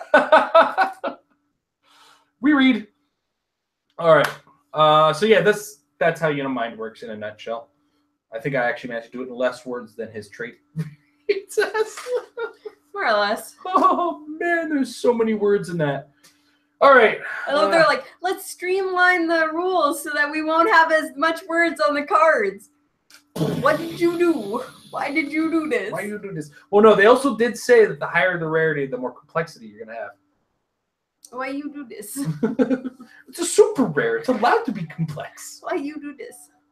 Too many complex words. Doesn't necessarily mean good, but he is good. Too many words. Okay, stop it, Amber. Stop. Just stop. All right. Any other questions there, Mike? Yeah, just the last couple too. Is that I am getting really fond of using that Thor that's not enchanted or the one that you can, as long as he's next to somebody with a mystical keyword, give him a action and stuff like that. And like I built this really awesome mystical team with him. So. As I understand it, though, since Colossals can take 3 action tokens, can you have him standing next to Dormammu and get even with a token on him already, or because he's taking the 2 like that, and it's still under the the 3 that he's allowed to have. So like that, but. Hold on a second. Amber likes to use the text search in HC Realms, and she just used the word Thor and pulled up like half of the Hobbit sets because Thorin and whatnot. You're looking for a what if, Amber? The rare. Just all right. Give an adjacent friendly character with the mystical keyword and point value of 50 points. Well, they have to be 50 points or more, so you can't be doing it with Dormammu. But if it is a higher than 35 point Dormammu, Give the character, they have to take a double power action that deals no pushing damage when you do. So, okay, so what are the new rules on double power actions? Because originally, double power actions, you couldn't even take that action if you had any action tokens. Yeah. Which I feel like is going to be the same. I feel like that could be the same too, but let's just check the types of actions. Double power action is a variant on the power action that can be used to activate even more powerful blah, blah, blah, blah, blah. It counts as a power action for effects that reference action types. Though power actions are costed actions that work the same as power actions, except for the differences listed below. Immediately when given a double power action, the character gets 2 action tokens. It can only be activated if the character has 0, not 1 action token. So it's got to be 0 action tokens on double power action. And because that Thor is taking a double power action, you can't take the extra... You can't take a double power action if you have any action tokens. It can't be given at no cost or free. So even if they're a colossal, they happen to have an action token or 2 action tokens even. They will not be able to take the Thor's action in order to use him again because of the fact that that requires a double power action. Okay, something to think about. Alrighty, last question I thought of was the, I guess that mystical ball and chain, what's the adamantium thing? It was the Ellie, I guess, the adamantium ball and chain. It sounds like it was trying to be the straitjacket, so to speak. Do you agree with that?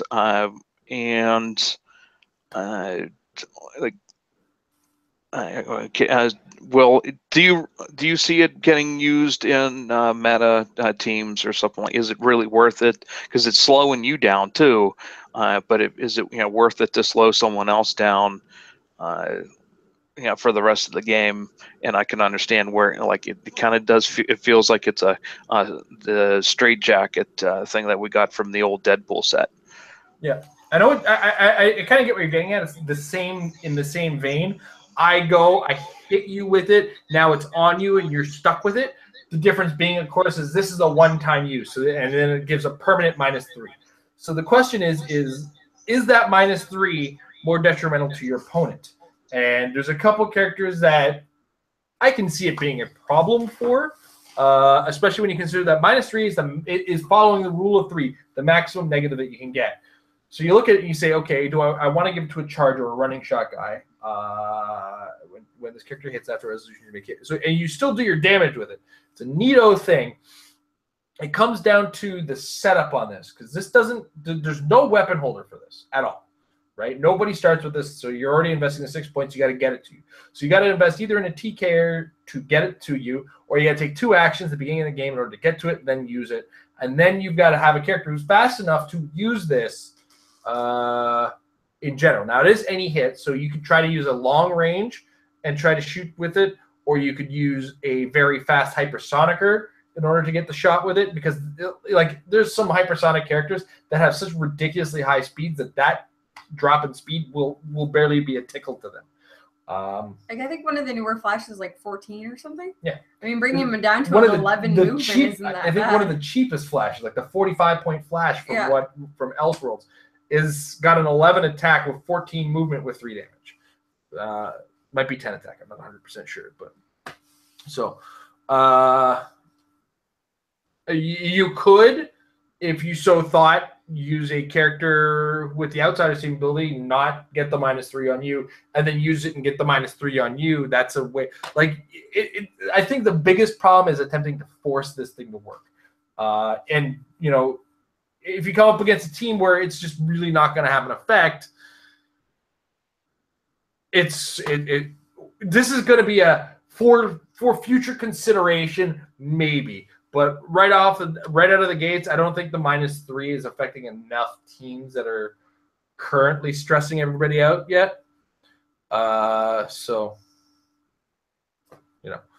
these are the kinds of things that I look at when it comes to that. Is it enough of an effect? Is that because sometimes too, when you're already there, it's too late, right? If you can hit somebody with this, you've got to be out of their range for it to not be a problem anymore. And there's just so many things that get around this, like sidestep. Just move them 2 squares. You're good, all right? So if you put it on my Devil Dinosaur, he's traded with sidestep. I'm still good to go. You'll have to outwit my sidestep, but then you're already close enough for me to throw more important things at you, like Pogs. So this is just, it's cool. It's neato. You can do it, but the amount of work that it takes, you almost have to force the issue. And is forcing the issue enough of a payoff on it for it to be worth it? Is ultimately the question. And right now, I can't feasibly see a competitive team that's going to use it. It's going to be a tormenting, casual play, haha, try and move now, sucka type of strategy. Definitely fun for the table game once you get it off. Yeah. And to see your opponent just be like, meh, I hate you. Yeah. There will definitely be some words coming out of people's mouths that are not friendly when it happens to them. Especially because it is a rest of the game effect, and like there's no getting rid of it. It's just there now. Yeah, well, there is getting rid of it. Perplexing movement +3. Yes, but then that also means that they had to have had 3 perplexers to begin with, and that they didn't need that perplex for anything else. Right. I'm not saying that's a definite guaranteed going to work every time thing. It just, you know.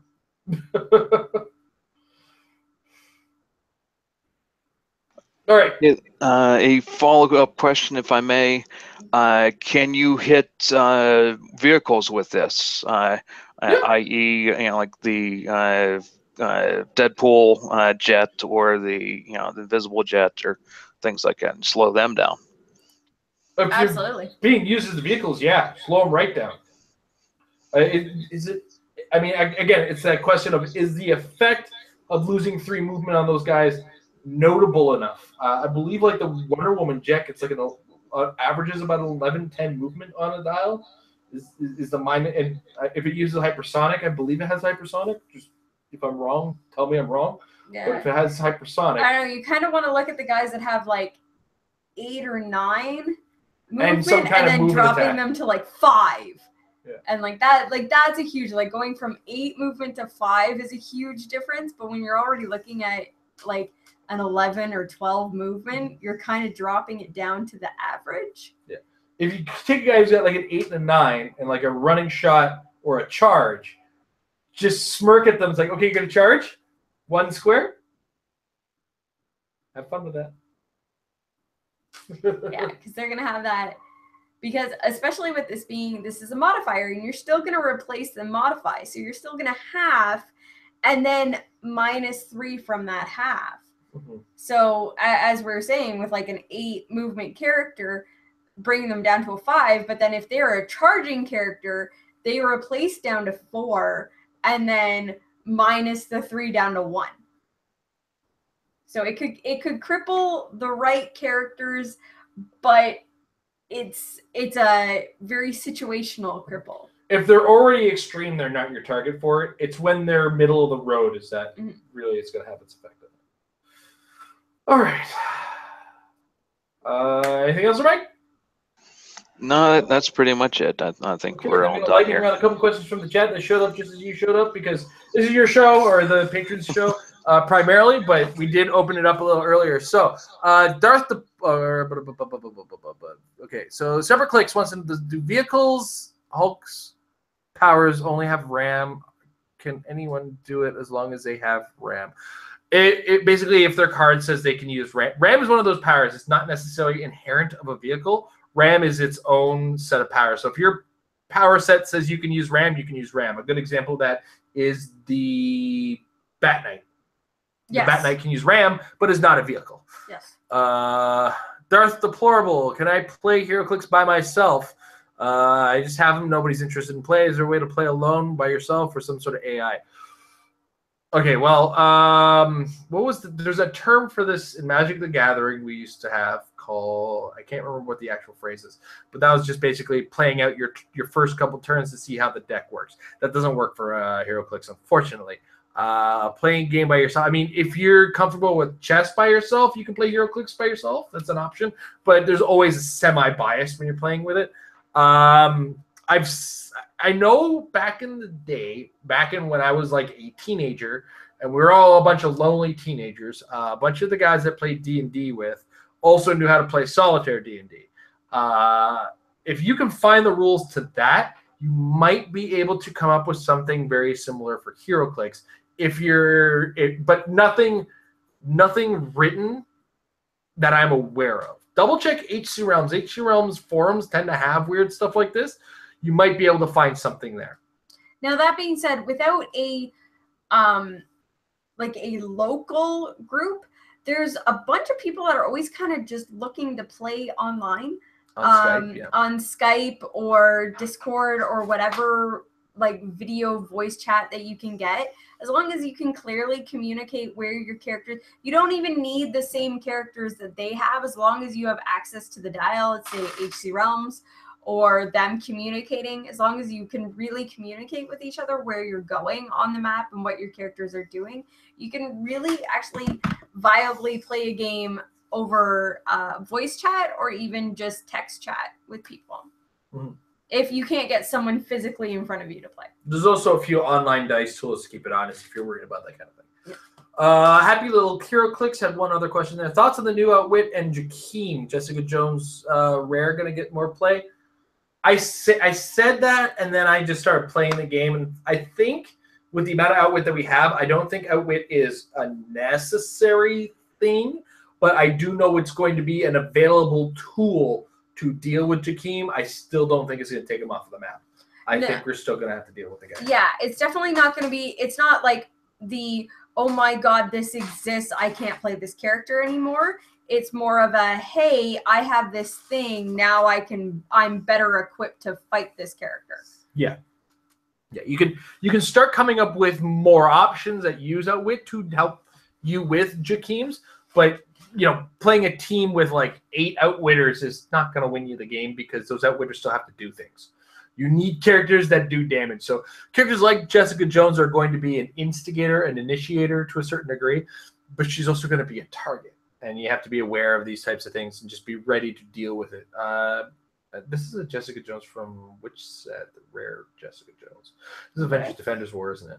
Yes, that would be Avengers Defenders War. Avengers Defenders War. I'm trying to remember if did she have a win? She probably does. She's a rare. Remember. Rare. Just rare. Opposing characters within 6 squares can't use stealth. Is it Fast Forces? Oh, you know what? It could be Avengers Defenders War we're talking about. Or not Avengers Defenders, Age of Ultron. I mean, in Golden Age, yeah, or Rock Age, sure, but that's or Rock Silver, Rock Age, yeah, because I think that's the one. Or the What If? So the What If have? No. No. Avengers, Age of Ultron. Yeah. It's got Wit and Stealth. It's the only one I can think of that's in the. Is she a rare? No, yeah, she's a rare. Yeah. So that's the only one I can think of. So yeah, in a Golden Age game, she'll do what she does, which is Outwit. But and Rock Age, it's just going to be hard on the judges for Golden Age and Rock Age for sure. They got to be on top of a number of things. And that's one of the things I said in the Meta Lab is I am going to try to push this Rock Age. I do like it, and it's Rock Age not limited with a curated ban list that I kind of like. So that is a format that could see someone's action. Like I said, I want to support the format. I'm going to do it through a couple of rock winner maps once I'm clear of a lot of work that I have coming ahead, because apparently when you make games, they've got to come out at some point. You know that? When you have to actually release the games you're working on? They have to come out. We are not making Half-Life 3, it appears. Oh. So our game is going to come out. Ooh, shots fired. Pew, pew. Spoiler alert, it's not Valve that I work for. All right. So I want to thank all the fans who happened to join us live today. It was a pleasure chit-chatting with you in the chat.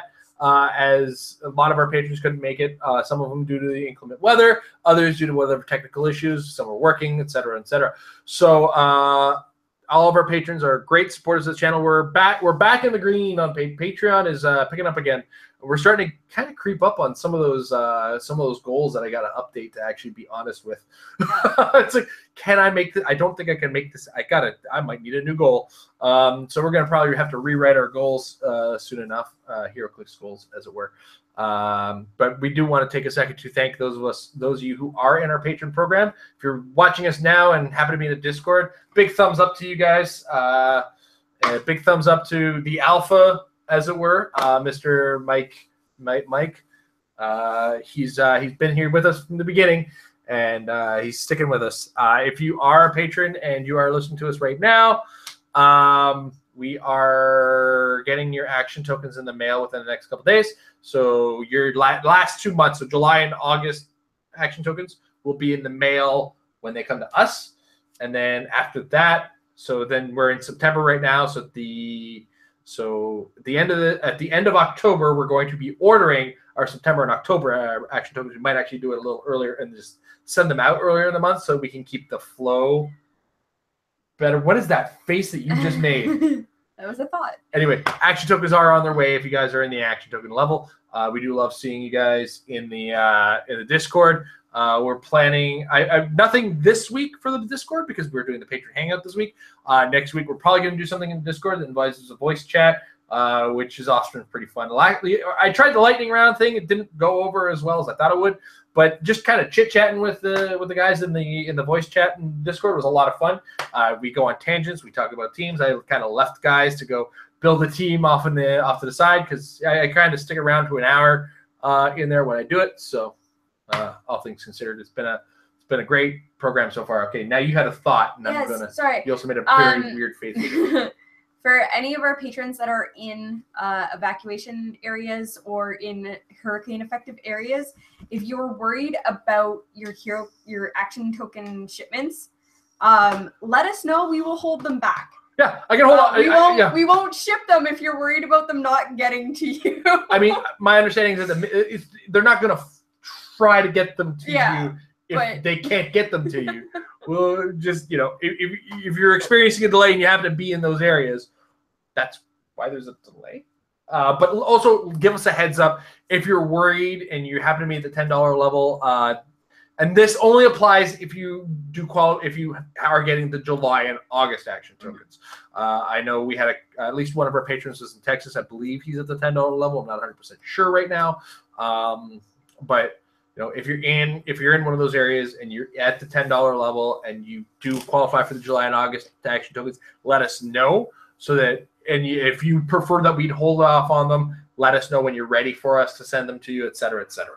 Also, if you happen to be in one of these hurricane affected areas, stay safe. Keep, just be aware, keep on top of whatever news you can get. I don't know how to properly prepare for a hurricane because it's not a thing we deal with too often. So we're safe. Very land surrounded. We get blizzards. Yeah, that's our. If it was snow, trust me, I have all the advice for you. Stay warm, stock up on food. You're good. Stay indoors. We get snowed in. That's about it. So the snow has a habit of keeping us in. Anyway, that's the worst weather we get. But if you do want to join us on the Patreon program, you want to join us live like Mike did here, check us out at patreon.com/marriedwithclicks. 3 levels, $1 gets you access to this and the Discord. $5 gets you all of what I just said, plus early access to some of our videos. $10 or more gets you action tokens along with everything I just said. So it's kind of that going up a level kind of thing. So check us out again, patreon.com/marriedwithclicks. Thank you guys for joining us in the chat and keeping us busy while we waited for Mr. Mike. Mike, thank you for joining us and being a patron for as long as you have. Have a good night, everybody. I'm going to say good night like 8 more times if you don't stop the broadcast now, Amber.